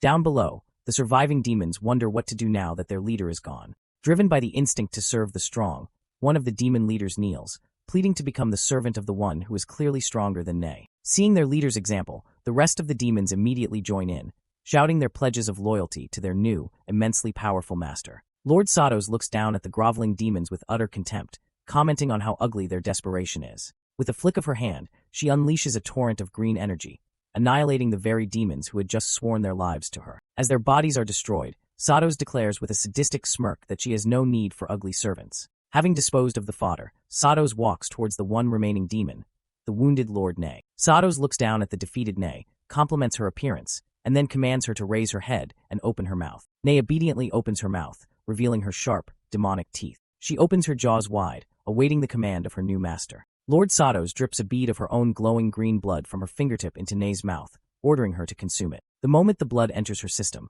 Nei's eyes widen as its power begins to take effect. A wave of energy envelopes Nei. She's shocked by the sensation as her body begins to rapidly repair itself, feeling an incredible surge of strength. Satos leans in close, asking Nei if she feels good now. She explains that her blood will not only heal her, but make her immune to all damage and increase her strength. Satos adds that this transformative process will also be extremely pleasurable, a fact reflected in Nei's ecstatic, blushing expression. Now that Nei has been empowered and made subservient, Satos gives her a new command. Go find a clean room and wait for her. The story then shifts away from the dungeon to the towering headquarters of the Hunters Guild. Inside, the corrupt Captain Darren is slammed face-first onto a desk by a figure wearing golden gauntlets, clearly facing repercussions for his earlier actions. The man in the suit is revealed to be Darren's S-level brother, who is furious at him for failing the mission. A terrified Darren can only apologize. Darren desperately explains that if he loses his captaincy, an audit of his squad's assets will reveal their corrupt scheme of reselling the guild's resources. His brother cuts him off, telling him to shut up. Darren, now covered in bandages from Ceres' earlier attack, flinches in fear. A plan begins to form in the brother's mind. He asks Darren to confirm the name of the squad member who disobeyed his orders, and Darren identifies him as Ceres. Finding Ceres' file, which already has a failing grade, the corrupt S-level executive decides to make him the scapegoat for the entire failed mission. The scene cuts back to Ceres, completely unaware that his former superiors are plotting to blame the entire incident on him, branding him a deserter and sentencing him to death. Having returned to the dungeon, Ceres stands at the edge of the massive chasm, looking down in shock at the collapsed chamber where the antidote was supposed to be. He leaps down into the ruins and rushes towards the altar, desperately hoping that the antidote somehow survived the destruction. He reaches the platform, but his heart sinks as he finds the basin that once held the blood of the immortal demon is now nothing more than a deep, empty pit. Ceres stares in stunned silence, his mind struggling to process the devastating truth. His only hope for a cure is gone. The camera pans up through the hole in the dungeon's ceiling to the crescent moon in the night sky, highlighting the crushing loneliness and despair of Ceres' situation. Meanwhile, in another part of the ruined dungeon, the transformed Ney sits patiently on a ledge, waiting for her new master as commanded. Suddenly, she feels a presence behind her and begins to plead, anticipating what's to come from her sadistic new master. Lord Satos grabs her from behind, causing Ney to cry out in surprise. Ney shivers as she feels something soft and wet touch her back, her body still reeling from the pleasurable transformation. Satos sensually licks Ney's ear, causing her to gasp, completely overwhelmed by the strange and powerful sensations. Ney can only pant and blush, her body now fully conditioned to react to Satos' slightest touch. Satos whispers for her to look back, and Ney's eyes, now with cat-like pupils, show a mix of fear and arousal. Ney turns to find Satos in a new form, her hair now a striking white. Satos sits on the ledge, teasingly asking if Ney dislikes her embrace, leaving the transformed demon utterly speechless. Sathel stares in shock at the figure pinned to the wall. It's her master, Lord Satos, but in a completely different form. Instead of a powerful demon, she sees a girl with white hair. Satos calmly explains that she's not to be surprised, as at night she loses all her power and transforms into a girl. Lord Satos' eyes glow a menacing red as she licks her lips. She gives her first command in this weakened state. Sathel is to protect her at night and eliminate anyone who bears a grudge against her. Satos' hand, with its long, sharp nails, gently lifts Sathel's chin, pulling her closer. Leaning in, Satos issues a chilling threat. She warns Sathel not to even think about escaping or killing her. Because Sathel consumed her blood during the day, Satos can merge with her bloodstream at night and dissolve her body in seconds. With a sinister smile, she tells Sathel to be a good girl. Meanwhile, in another part of the vast dungeon, Ceres lets out a sigh of frustration. He's found yet another empty room in his desperate search, but he quickly regains his resolve. He believes the blood of the immortal demon must be in this dungeon, his only hope for salvation. He activates his map, determined to search every last corner of the place. Back with Satos, she confesses that she hates her current situation but has no choice. She reveals that her heart is sealed away in the warrior guild, which is why her body is imperfect and she transforms into a weak human at night. But her weakness is only temporary. Satos declares that when dawn comes, she will regain her full power as the immortal demon. She will march to the warrior guild's headquarters to take back her heart, and then the entire world will once again yield to her power. Suddenly, the sound of footsteps claps through the cavern, interrupting the moment. Sathel's pointed ear twitches as she picks up on the approaching sound. Sensing someone drawing near, Sathel turns, ready to investigate the potential threat to her master. But before she can move, Satos calls out her name, telling her to look back. Satos gives another command, a strict warning. Sathel must not stray more than 3 miles from her during combat. If she does, Satos will consider it an act of desertion and melt her body without a second thought. Sweat beads on Sathel's face as she looks down, reluctantly acknowledging the command. She is completely bound to her master's will. Elsewhere, a system window pops up in front of Ceres. The map has located its target. Ney Dungeon is where the blood of a mortal demon is kept. Ceres' hope is reignited. He was right all along. The patter of his footsteps quickens as he follows the map's guidance. With a burst of speed, Ceres dashes forward. Only one room remains unsearched. He's certain his goal lies just ahead. With a loud bam, Ceres crashes into the chamber, coming face to face with a startled Sathel. Reacting in an instant, Sathel launches a powerful kick, catching the intruder Ceres right in the head. Her eyes are cold and determined as she carries out her duty to protect her master from any potential threat. As Ceres stumbles back from the blow, Sathel lands gracefully. She recognizes him. "It's you again, sick human," she says with disdain. At that moment, a strange sensation washes over Lord Satos. Her body begins to tremble uncontrollably. Panting and blushing, she questions the sudden twitch in her body, quickly realizing it's a reaction that only happens when she is close to her missing heart. Sathel confronts Ceres, confused. She thought he had already died. She warns him to leave before dawn, noting that his body has recovered and he's able to fight again. Changing the subject, she then asks, "Is the mushroom I gave you delicious?" The mere mention of the mushroom causes Sathel's face to flush with a bright red blush, betraying her usual cold and collected demeanor as she remembers the shared moment. Flustered, Sathel denies it completely. She claims it was the worst mushroom she's ever eaten and tells him to get lost. But a system window pops up, revealing the truth. Her affinity for him is at 71%. Ceres, now drawn in a cute chibi style, playfully points out her blush. He cheekily remarks that her affinity for him seems to be much higher than he expected. Enraged by his teasing, Sathel shouts "Bullsh*T" and launches another high kick at Ceres' head, trying to silence him. As her foot flies towards him, she screams that she doesn't like him at all, her actions completely betraying her words. But this time, Ceres is ready. He deftly catches her ankle mid-kick, stopping her attack cold. Sathel lets out a surprised "aw." With her leg still in his grasp, Sathel tries to maintain her tough exterior, shouting that humans only make her feel disgusted. Sathel lands awkwardly, surprised that Ceres suddenly let her go. She turns to see that Ceres has already moved past her. He tells her he has something urgent to attend to and will play with her later, having completely escaped her attack. Ceres ignores Sathel and focuses on the massive door in front of him. He reaches out, a sense of certainty washing over him. He can feel it. The blood of the immortal demon is just beyond this door. He pushes the door open, revealing Lord Satos standing in a shower of light. Ceres is taken aback, completely surprised to find a person waiting for him. Staring in disbelief, Ceres processes the scene. He was expecting a vial of blood or a monster, not a person. He wonders to himself, a human boy? Still dazed, Ceres reaches out towards the figure, and his hand accidentally makes contact with Satos's chest. Sathel rushes over, shocked and questioning why Lord Satos has come out. Ceres, realizing his mistake, quickly tries to pull his hand back. Ceres yanks his hand away with a whoosh, but as he pulls away, a strange energy crackles and connects his hand to Satos's body. He screams in agony as a powerful force courses through him. A silhouette of Ceres's body reveals a glowing orb of energy located in his lower abdomen. It's Satos's heart. The shocking truth is revealed. Satos stares in horror, exclaiming, "My heart! Why is my heart on his P***NIS?" While Ceres continues to scream from the bizarre connection. With a snap, Ceres breaks the connection, stumbling back. Furious and confused, he yells at Satos, demanding to know what she wants from him. Just then, a system window appears above Satos's head, identifying her plainly.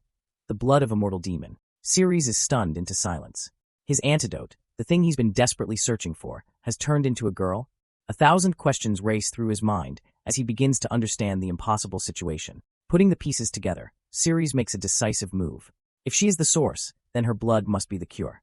He grabs her wrist, ignoring the cracking sound as his gauntlet makes contact. Determined, he licks the blood from the small cut on her hand, hoping this is the end of his quest. As he does, Satos lets out a soft, breathy moan, her face flushing a deep red. But his hopes are instantly crushed. A system notification delivers the devastating news. Not detoxified. Remaining health point, 101 days. Ceres stares at the hand he's still holding, his mind reeling in disbelief. Seriously, he mutters, why can't her blood work? Satos answers his desperate question with cold indifference. Looking down at the man still clutching her wrist, she states the harsh reality. I'm a human now.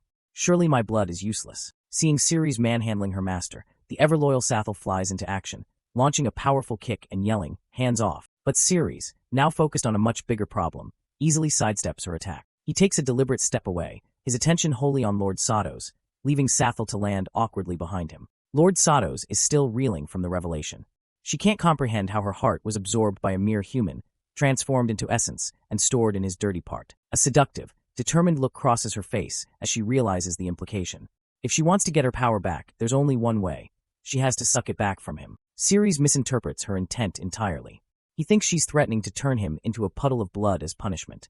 His mind races, wondering if there's another way, perhaps another bodily fluid he needs to consume to get his antidote. Deciding he doesn't have time to puzzle it out now, Ceres makes a choice. Never mind. I'll take her away first. He stomps the ground hard, kicking up dust and rock. He prepares to dash away, but is thrown off balance as the ground begins to violently shake. With a tremendous boom, a massive, spider-like demon erupts from the floor. The newcomer, a demoness with long black hair and small red horns, screams out, Lord Satos, I sensed your aura from 1,000 miles away. The demoness, identified as Boss Galena, is overwhelmed with joy. She proudly presents a bell on her choker, a gift from Satos, declaring how thrilled and excited she is to finally find her. Galena's excitement turns into a possessive obsession. Having proven her love, she asks maniacally, Now can I swallow you? You'll belong to me forever. Sathel and Satos can only look on in horror. Lord Satos's expression becomes grim. She knows exactly how dangerous a threat the obsessive Galena is. Just as Galena lunges, Ceres reacts with lightning speed, grabbing hold of the vulnerable Satos. He scoops her into his arms and leaps away just in time. Galena's powerful attack slams into the ground where they were standing, knocking Sathel aside in the process. Galena looks up, her expression turning sour as she watches her prize being stolen from her grasp. With a powerful jump, Ceres carries Satos through a hole in the cavern ceiling, making a swift escape. As they fly through a crystalline passage, Ceres wonders how a boss-level demon could have appeared so suddenly. Cursing the terrible timing, Ceres holds Satos tight. He knows he has to protect her. She's his only chance at finding a cure, so he must get her to safety. They land hard, finally clear of the immediate danger. Back in the cavern, a furious Galena slams the ground in frustration, screaming after them, Give her back to me! The scene opens to a tense chase under the pale moonlight. The spider-like demon, Galena, relentlessly pursues her prey through the city, shouting, "Human, don't run away." Having narrowly escaped, Ceres catches his breath amidst the towering skyscrapers, believing he has finally shaken off the demonic beast that was chasing him. He bursts through a door, only to collapse onto a mysterious woman with long, white hair. Dazed, he asks where he is, and she calmly informs him that he is in her home, located in the Z-Zone of the Warrior Guild. The woman, the demon Lord Satos in her weakened human form, glares at him with her crimson eyes.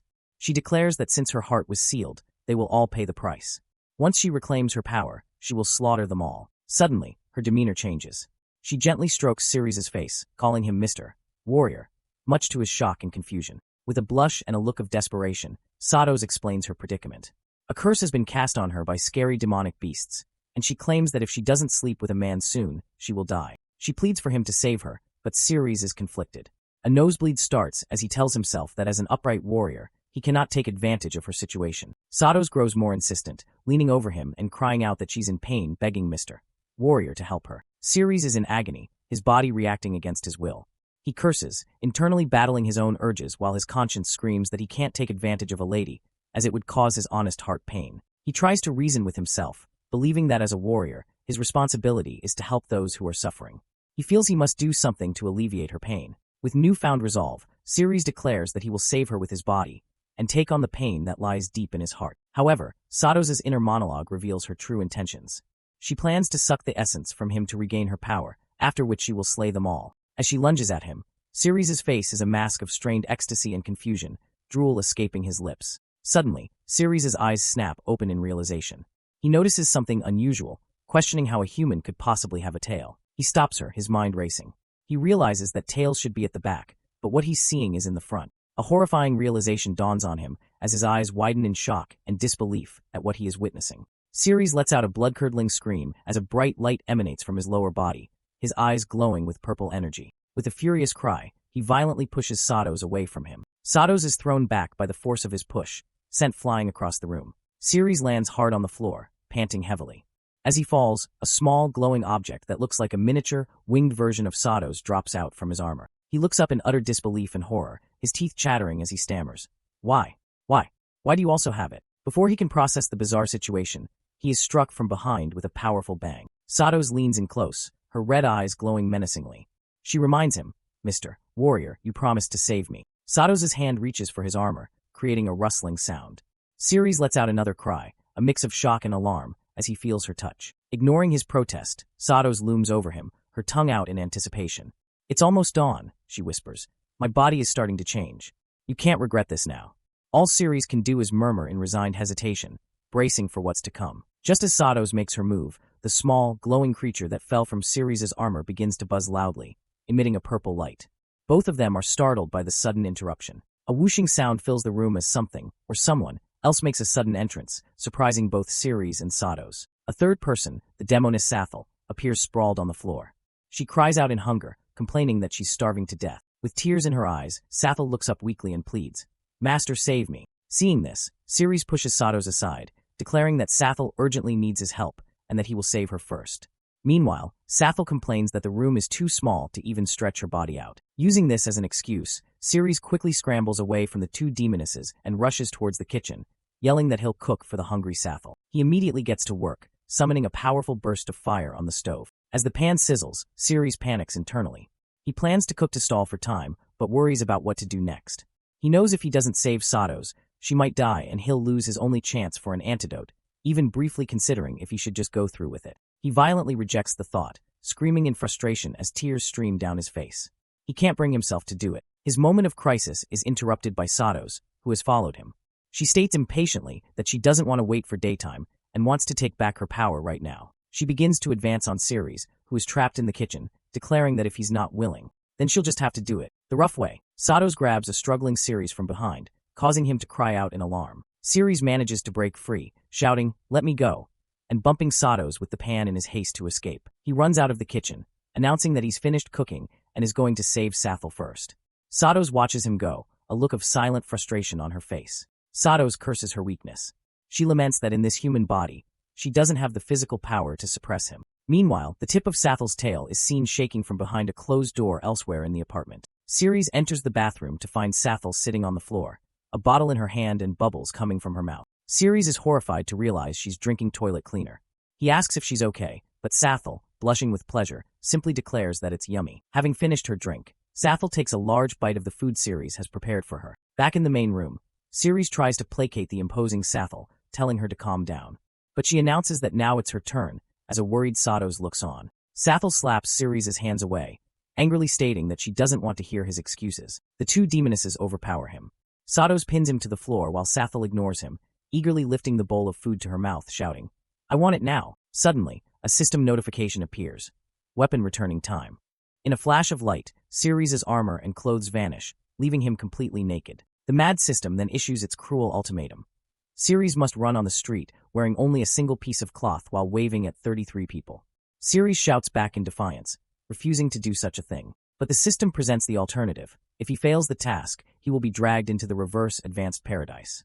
A magnificent, glowing door materializes before him, ready to pull him in. Terrified, Ceres looks back as the doors to this supposed paradise begin to creak open. Behind the doors, a crowd of muscular, shadowy figures with glowing red eyes writhe and pose, gleefully beckoning him to come play with them. Ceres screams in pure terror, realizing that the punishment for failure is far more horrifying than the humiliating task itself. He contemplates the impossibility of the task.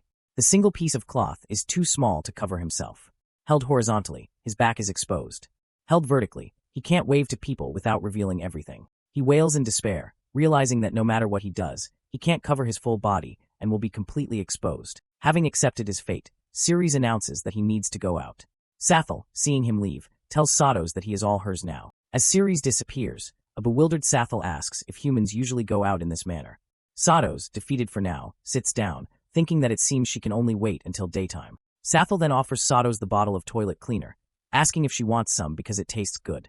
Satos looks at her with utter disdain and refuses. Outside, Ceres prepares himself.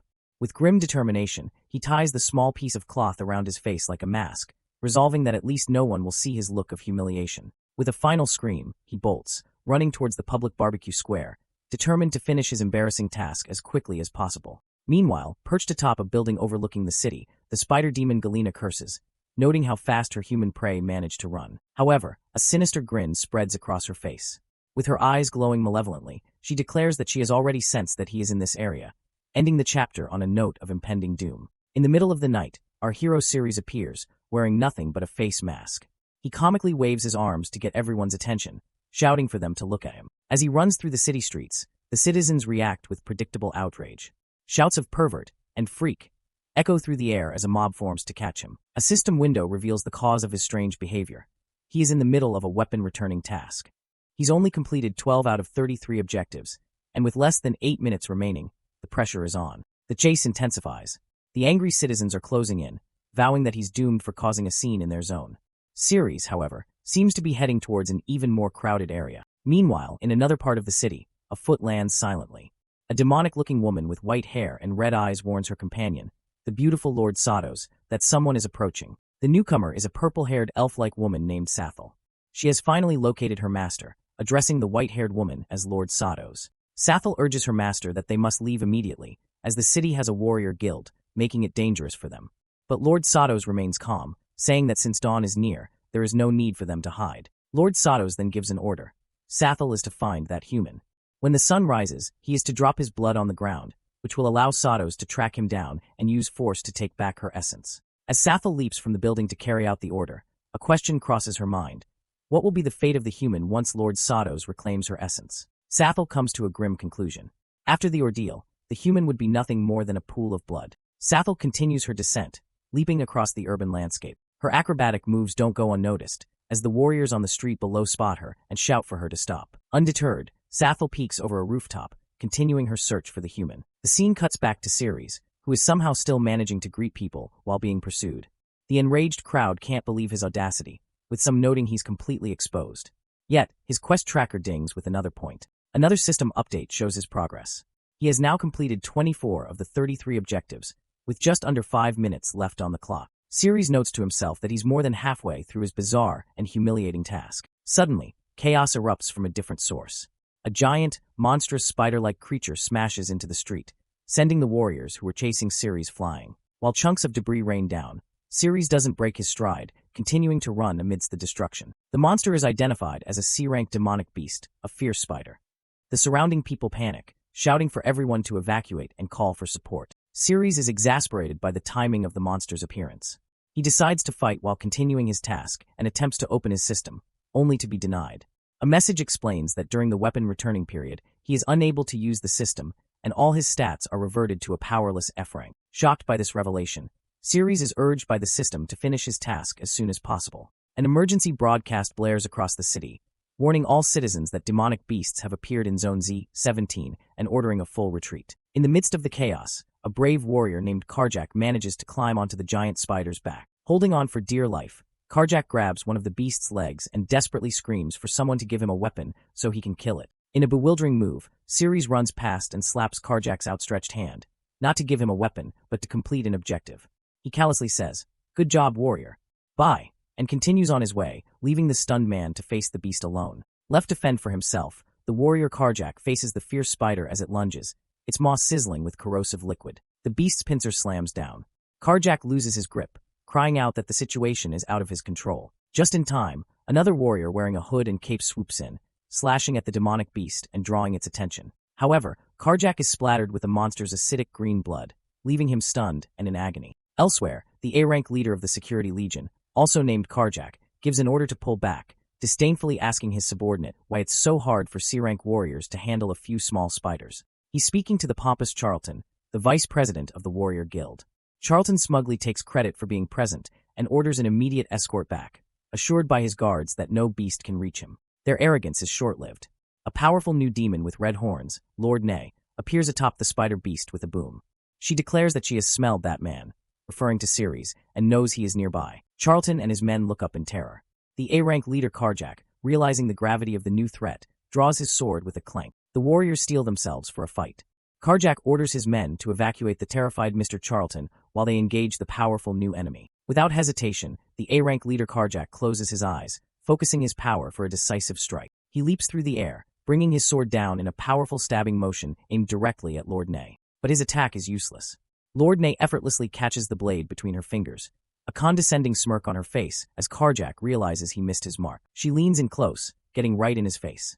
The startled Karjak can only utter a confused "huh" as the demoness closes the distance. With a sinister grin and glowing purple eyes, Lord Nay mockingly asks him, "Do you desire to approach me?" As a dark energy begins to form in her hand. The dark energy engulfs Karjak's arm. He lets out a blood-curdling scream as the poison quickly spreads across his body. In agony, Karjak screams a warning to his comrades that it's poison and they must not touch her body. He then heroically orders a subordinate to evacuate Mr. Charlton while he stalls her. Lord Nay looks on with an amused, almost bored expression. "Blocking me," she says to herself. "Looks like I was underestimated." Meanwhile, the sound of bare feet slapping against the pavement can be heard.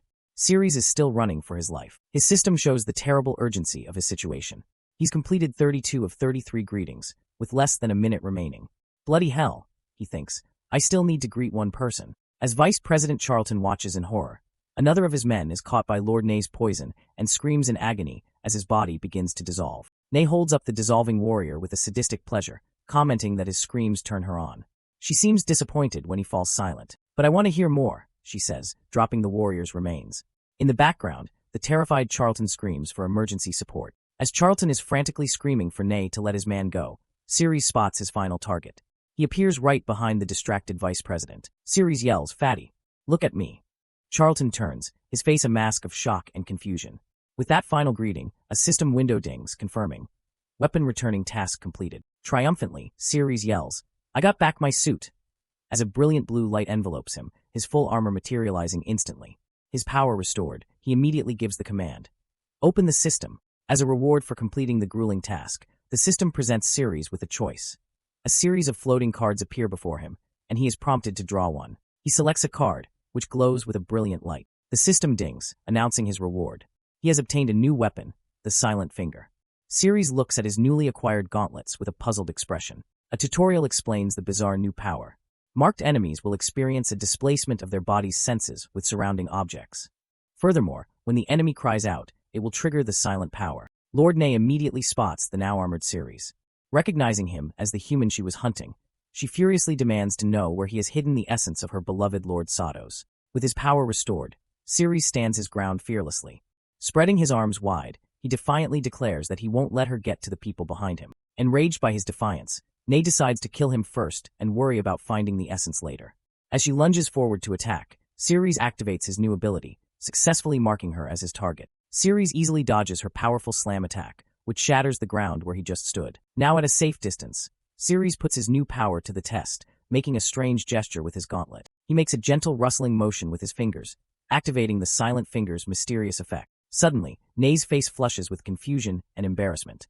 Though Ceres is nowhere near her, she inexplicably feels as though somebody is touching her body. The phantom sensation becomes too much to bear, and the powerful demon lord lets out an involuntary, high-pitched scream of shock and confusion. Her scream is exactly what Ceres' ability needed.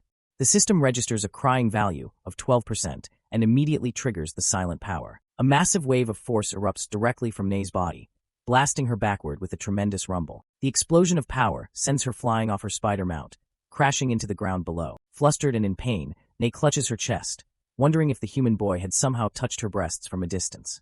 She understands that her own cry triggered the mysterious attack. Ceres smirks confidently, cracking the knuckles of his gauntlet.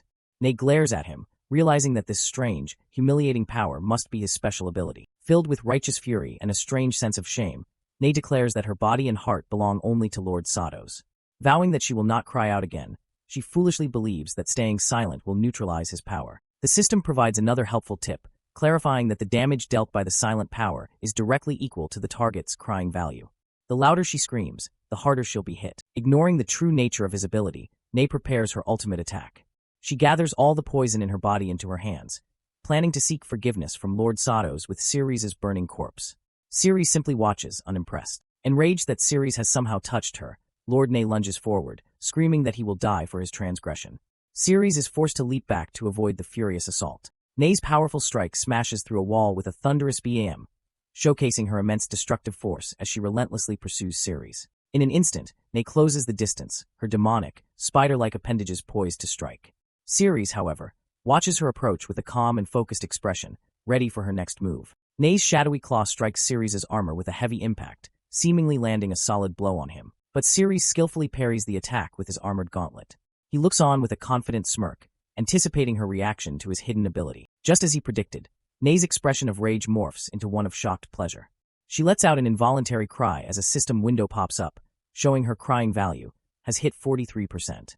Ceres' unique skill has found its mark once again. Thrown into confusion by the bizarre sensation coursing through her body, Ney reflexively leaps high into the air. Ceres seizes the opening, slamming his hand on the ground to unleash a powerful attack that tears through the earth. A smug look crosses Ceres' face. He knows his attack worked, not because it hit her, but because it triggered his skill. He thinks to himself, amused, I feel like I have touched her armpit. The attack proves to be devastatingly effective. Though Ceres never touched her directly, the power activated by her scream slams into her, causing Ney to cry out that the attack is several times stronger than before. Ney is utterly bewildered, face flushed and hand covering her mouth. She can't understand why she's crying out in pleasure when she had resolved to hold it back. She tries to process the strange feeling. It was brief, but the sensation of being touched on her armpit was itchy. Her body betrays her mind. She arches back, admitting to herself that the sensation feels good.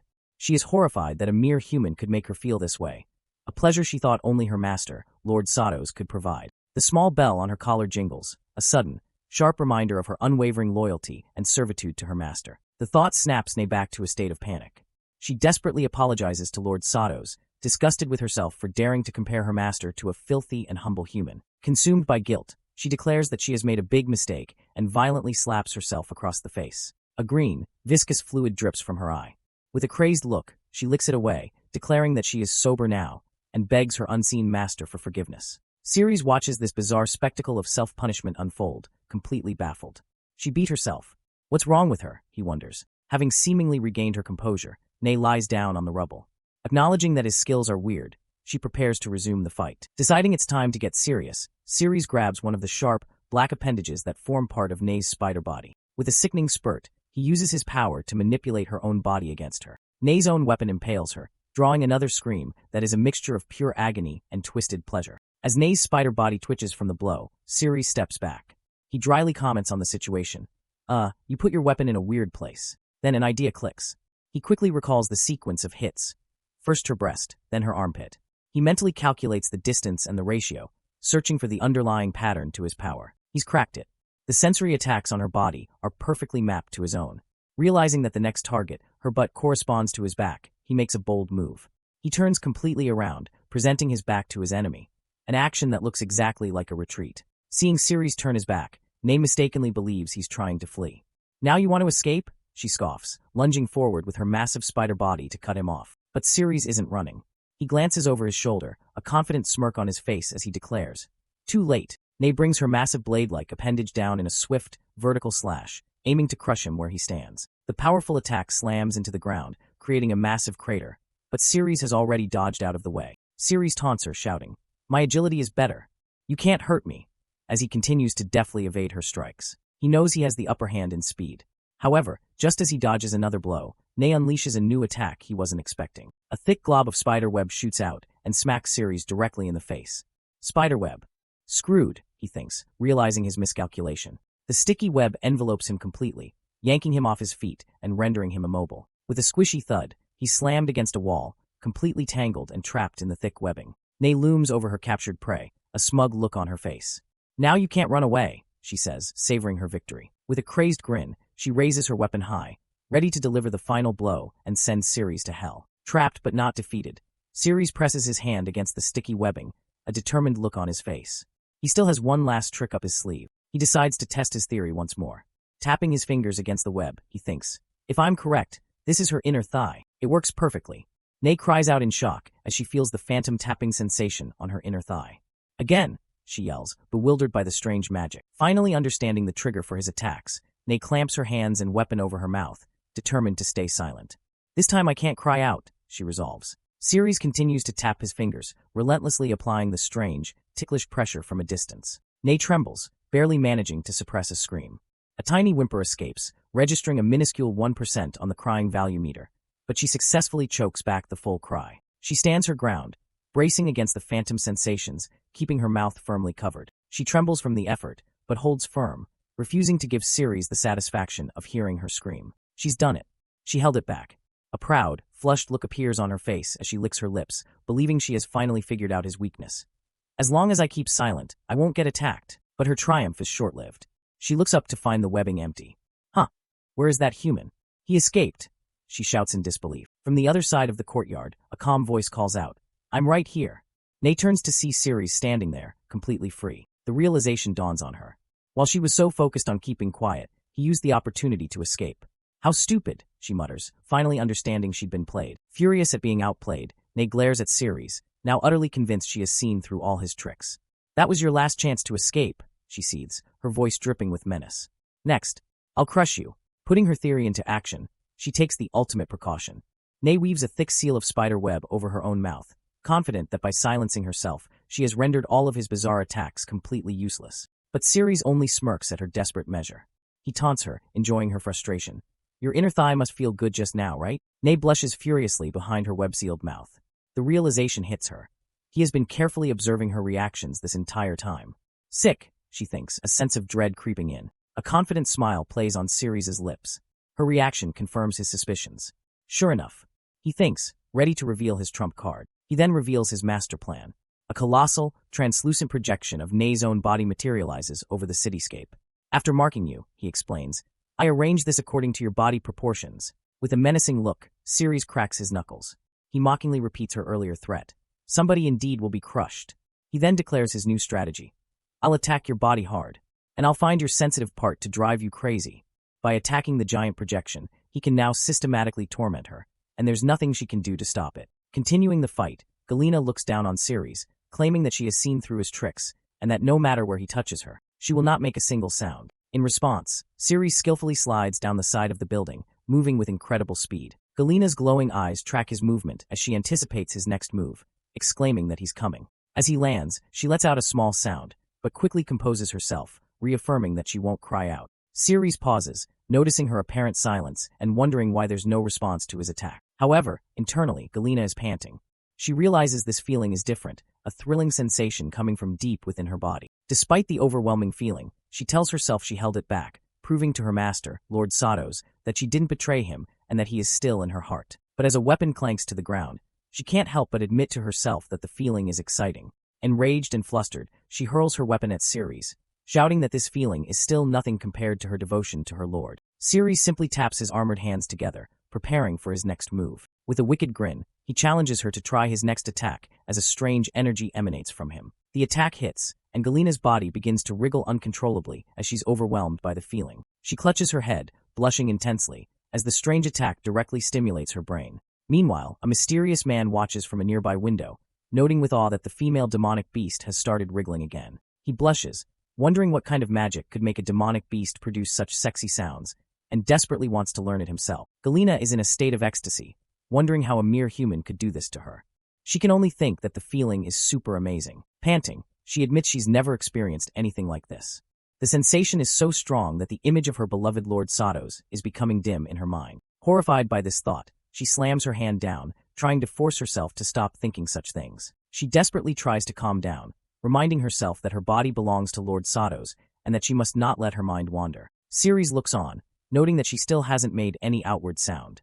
He concludes that she must need even more stimulation. In a desperate last-ditch effort, Galena uses her poison-casting skill, injecting a powerful toxin into her weapon. As she prepares to strike, she shouts that he can't beat her down so easily. But Ceres is too quick, effortlessly dodging her poisoned attack before unleashing another barrage of his own. Completely overwhelmed, Galena begins to fall. She curses, admitting that the feeling is just too good and exciting, leaving her unable to even take a single step forward. Galena knows she has to kill him soon, otherwise the image of her beloved Lord Satos will disappear from her heart completely. With renewed determination, she hurls her poisoned weapon at Ceres. Ceres, however, calmly dodges the incoming blade. Undeterred, Galena unleashes another attack, releasing a wave of poison. The poisonous liquid spurts towards Ceres, who is surprised by the attack in such a narrow space. The poison slams into the wall behind him as Galena declares that he cannot escape. The corrosive poison eats away at the building. From the cloud of poison, a large spider web emerges, trapping the area. Galena smirks confidently. She believes that at such a close distance, he had no chance to escape and must now be contaminated with her toxins, ensuring his death. But from her spider form below, she spots Ceres standing on the rooftop. He calls out that it was the same distracting trick as her spider web. She looks up in disbelief, wondering how the human could have possibly jumped onto the rooftop in that situation. Looking down at her, Ceres declares that he won't fall for the same trick twice. Now it's his turn. He leaps from the roof, heading straight for her. He uses the narrow alley walls to his advantage, placing a hand on the wall to alter his trajectory. He launches himself between the buildings, gaining immense speed as he descends. As he attacks, Galena's body begins to wriggle uncontrollably once again. She's hit with the same intense feeling from before as the bell on her collar rings. Ceres continues his relentless assault with a smug look on his face. Galena is in agony and ecstasy, desperately trying to hold it back. She wonders why the sensation hasn't stopped, believing it should be ending soon. As Ceres' attack continues, Galena screams in frustration. She thinks about how the feeling only lasted for a moment before, questioning why it's lasting so long this time. Finally losing her composure, she screams for Lord Satos, admitting that she is completely out of control. Letting out a final, agonizing scream, she is completely consumed by a twisted desire to swallow the human boy whole. A system notification appears with a ding, indicating that her crying value has reached 100%. As Galena reaches her absolute limit, the bell on her collar, a symbol of her power and allegiance, begins to crack under the immense strain. It then shatters completely, unleashing a brilliant explosion of golden light that marks her total defeat and the collapse of her demonic energy. As Galena is defeated, her magic points drain rapidly from over 2,500 down to 0. With her magic depleted, she is transformed into a tiny, harmless-looking spider, now identified only as a pierced spider. A series of system messages alert Ceres. Enemy defeated, and the weapon returned to the system. Ceres walks through the smoky aftermath of the battle, surveying the destruction. He approaches the small spider and reaches out his hand. The tiny spider, Galena, crawls onto his hand and gives him a small bite. A system window appears, showing his affinity with Galena is now 100%, and he has unlocked a new passive skill. Conquer. This skill allows him to obtain the exclusive abilities of defeated bosses. He has obtained Galena's poison-casting skill, which allows him to attach poisons to his weapons. He smirks, wondering if he can now use his own body to create poison for his weapons. A system window appears, announcing unlocked, settle. You can send conquered demonic beasts back to home. Ceres looks at the small spider in his hand and activates the skill. The spider, Galena, vanishes in a flash of purple light. Elsewhere, a white-haired woman is startled when the tiny spider suddenly appears and lands on her head. Confused, she wonders what just hit her. Looking down, she is shocked to see the spider on the floor. Meanwhile, in a forest, Lord Satos' loyal subordinate, Sathel, reports to her master. Sathal apologetically informs Lord Satos that she has lost track of the human boy series. Lord Satos is furious. She reveals that the boy's system is her heart, and if she can't get it back, she will turn into a powerless human at night. She can't believe Sathal lost him. Suddenly, a powerful shockwave erupts from the distant city.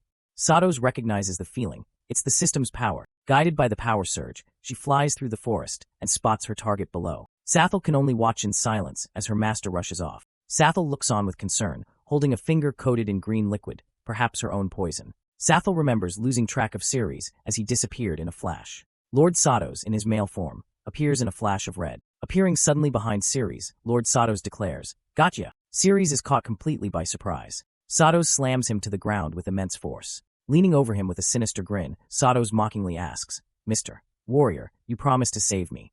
How could you run away halfway?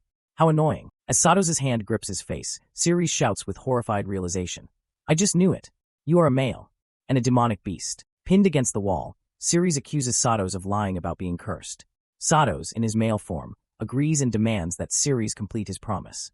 Ceres screams back that he's not interested in men at all. Satos leans in closer, asking, "What about this?" In a flash of light, Satos transforms, now appearing as a seductive woman with long white hair and cat ears. She meows playfully, asking if Ceres would be interested in her kitty look. Still, Ceres shouts that he can't accept it. Enraged, Ceres throws a punch, yelling that no matter what form Satos takes, he's not interested. He adamantly declares that he won't sleep with a guy and that he is not gay. Satos easily catches his fist. She overpowers him, cracking his wrist as he cries out in pain. She mockingly asks if human boys don't all like sexy kitties in black tights. With a sinister smile, she laments that she thought they could have fun together, but he rejected her. "What a pity," she says. She decides she can only play the hard way and provocatively licks his hand. Ceres is utterly shocked and disgusted. He jumps back in revulsion, screaming at her not to lick him. Satos simply smiles, commenting on his nice taste and how good he smells. She waves her hand, unleashing a powerful force that slams Ceres into the ground. She laughs, telling him he can't escape no matter what he does. Satos slowly and confidently walks towards him. She boasts that she has already upgraded the system to its highest level and dares him to try his best to escape, claiming the result will not change. Ceres, however, refuses to target her with his system because he still views her as a man, stating, "This is my bottom line." He tries to make a quick escape, but Satos is on him in an instant, grabbing him from behind. She tells him she's going to let him have a great time and that her blood is the antidote he's been looking for. She offers it to him if he'll be her good boy. Ceres screams in defiance, shouting that if he needs to sleep with her to obtain the blood of an immortal demon, he would rather let his body decay. He throws her off, once again shouting that he will not have sex with a man. Satos is angered by his resistance. Furious, she calls him a naughty boy and decides to teach him a lesson. She prepares a magic spell, threatening to stuff it into his body and make him submit. She plunges her hand towards his chest, intent on taking back what is hers, her heart, her power, her system. She is confident he will soon return to his old master. But as her hand makes contact, her magic simply disperses into nothing. Satos is stunned, wondering why her magic is gone. Two system messages appear. The first, the system refused to come back. The second, Ceres will be immune to your attacks. The system then makes a direct offer to a shocked Ceres. Will you exchange 50% of your health points for a chance to kill Satos? He screams back, silly question. Of course, it's a yes. The system responds instantly. It announces the activation of a new ability, the Spear to kill Satos. It also reveals a startling new objective. Satos will be absorbed by the player to detoxify, and an ominous 50-day countdown on Ceres' life begins. Satos is left in stunned disbelief, her rage boiling over. She can't comprehend how the system, her system, could betray her so completely, giving this human the very power to destroy her. Empowered by the system, Ceres realizes that as long as Satos is within 3 miles, he can target her. He unleashes his new power. The attack slams into the ground where Satos was, but she has vanished. Ceres is suddenly enveloped in a thick red smoke. He wonders if he managed to hit her, but the smoke is so thick he can't even open his eyes. From within the smoke, Satos uses a spell to escape. Back in the forest, Sathal is shocked as her own palm suddenly begins to bleed. A drop of green blood falls to the ground. Suddenly, Lord Satos appears in a flash of red light, landing right in front of her. Sathal is relieved to see her master has returned. Satos curses the system, realizing it has betrayed her for a new master. She grimly concludes that her location is now probably marked by the system. Back with Ceres, a system window pops up showing the location of Satos as a red dot on a grid. He is shocked that the system has marked her location. He marvels at how amazing she is, having run so far away in an instant. Sathel notices that Lord Satos is sweating heavily and asks if she is injured. Satos confidently reassures her that nobody there can hurt her. She explains that because the human drank her blood, their bodies are now resonated. If she were truly hurt, the human would suffer first. Sathel asks if she has killed him. Satos admits that she hasn't, as he is now immune to all her attacks. Sathel asks if she's happy he didn't die, but Satos scoffs, saying she hates that sick guy. Sathel then asks if they are retreating to the dungeon since Satos can't hurt him. Satos confidently says no. She explains that after being with the system for over 1,000 years, she knows it very well. While it makes Ceres immune to her attacks, pleasure can't be called an attack. Her new plan is to make the boy super happy until he dies. She elaborates on her sinister plan. The system needs a compatible physical body to inhabit. If the human boy dies, the system's only choice will be to return to her. And as long as she becomes human, the system will no longer be able to display her location. Satos turns to her loyal subordinate, calling her name. Sathel. Sathel responds, and Satos gives her a new command. Send me to look for that human tonight. Thanks for watching. Like, subscribe, and turn on the bell for more awesome stories.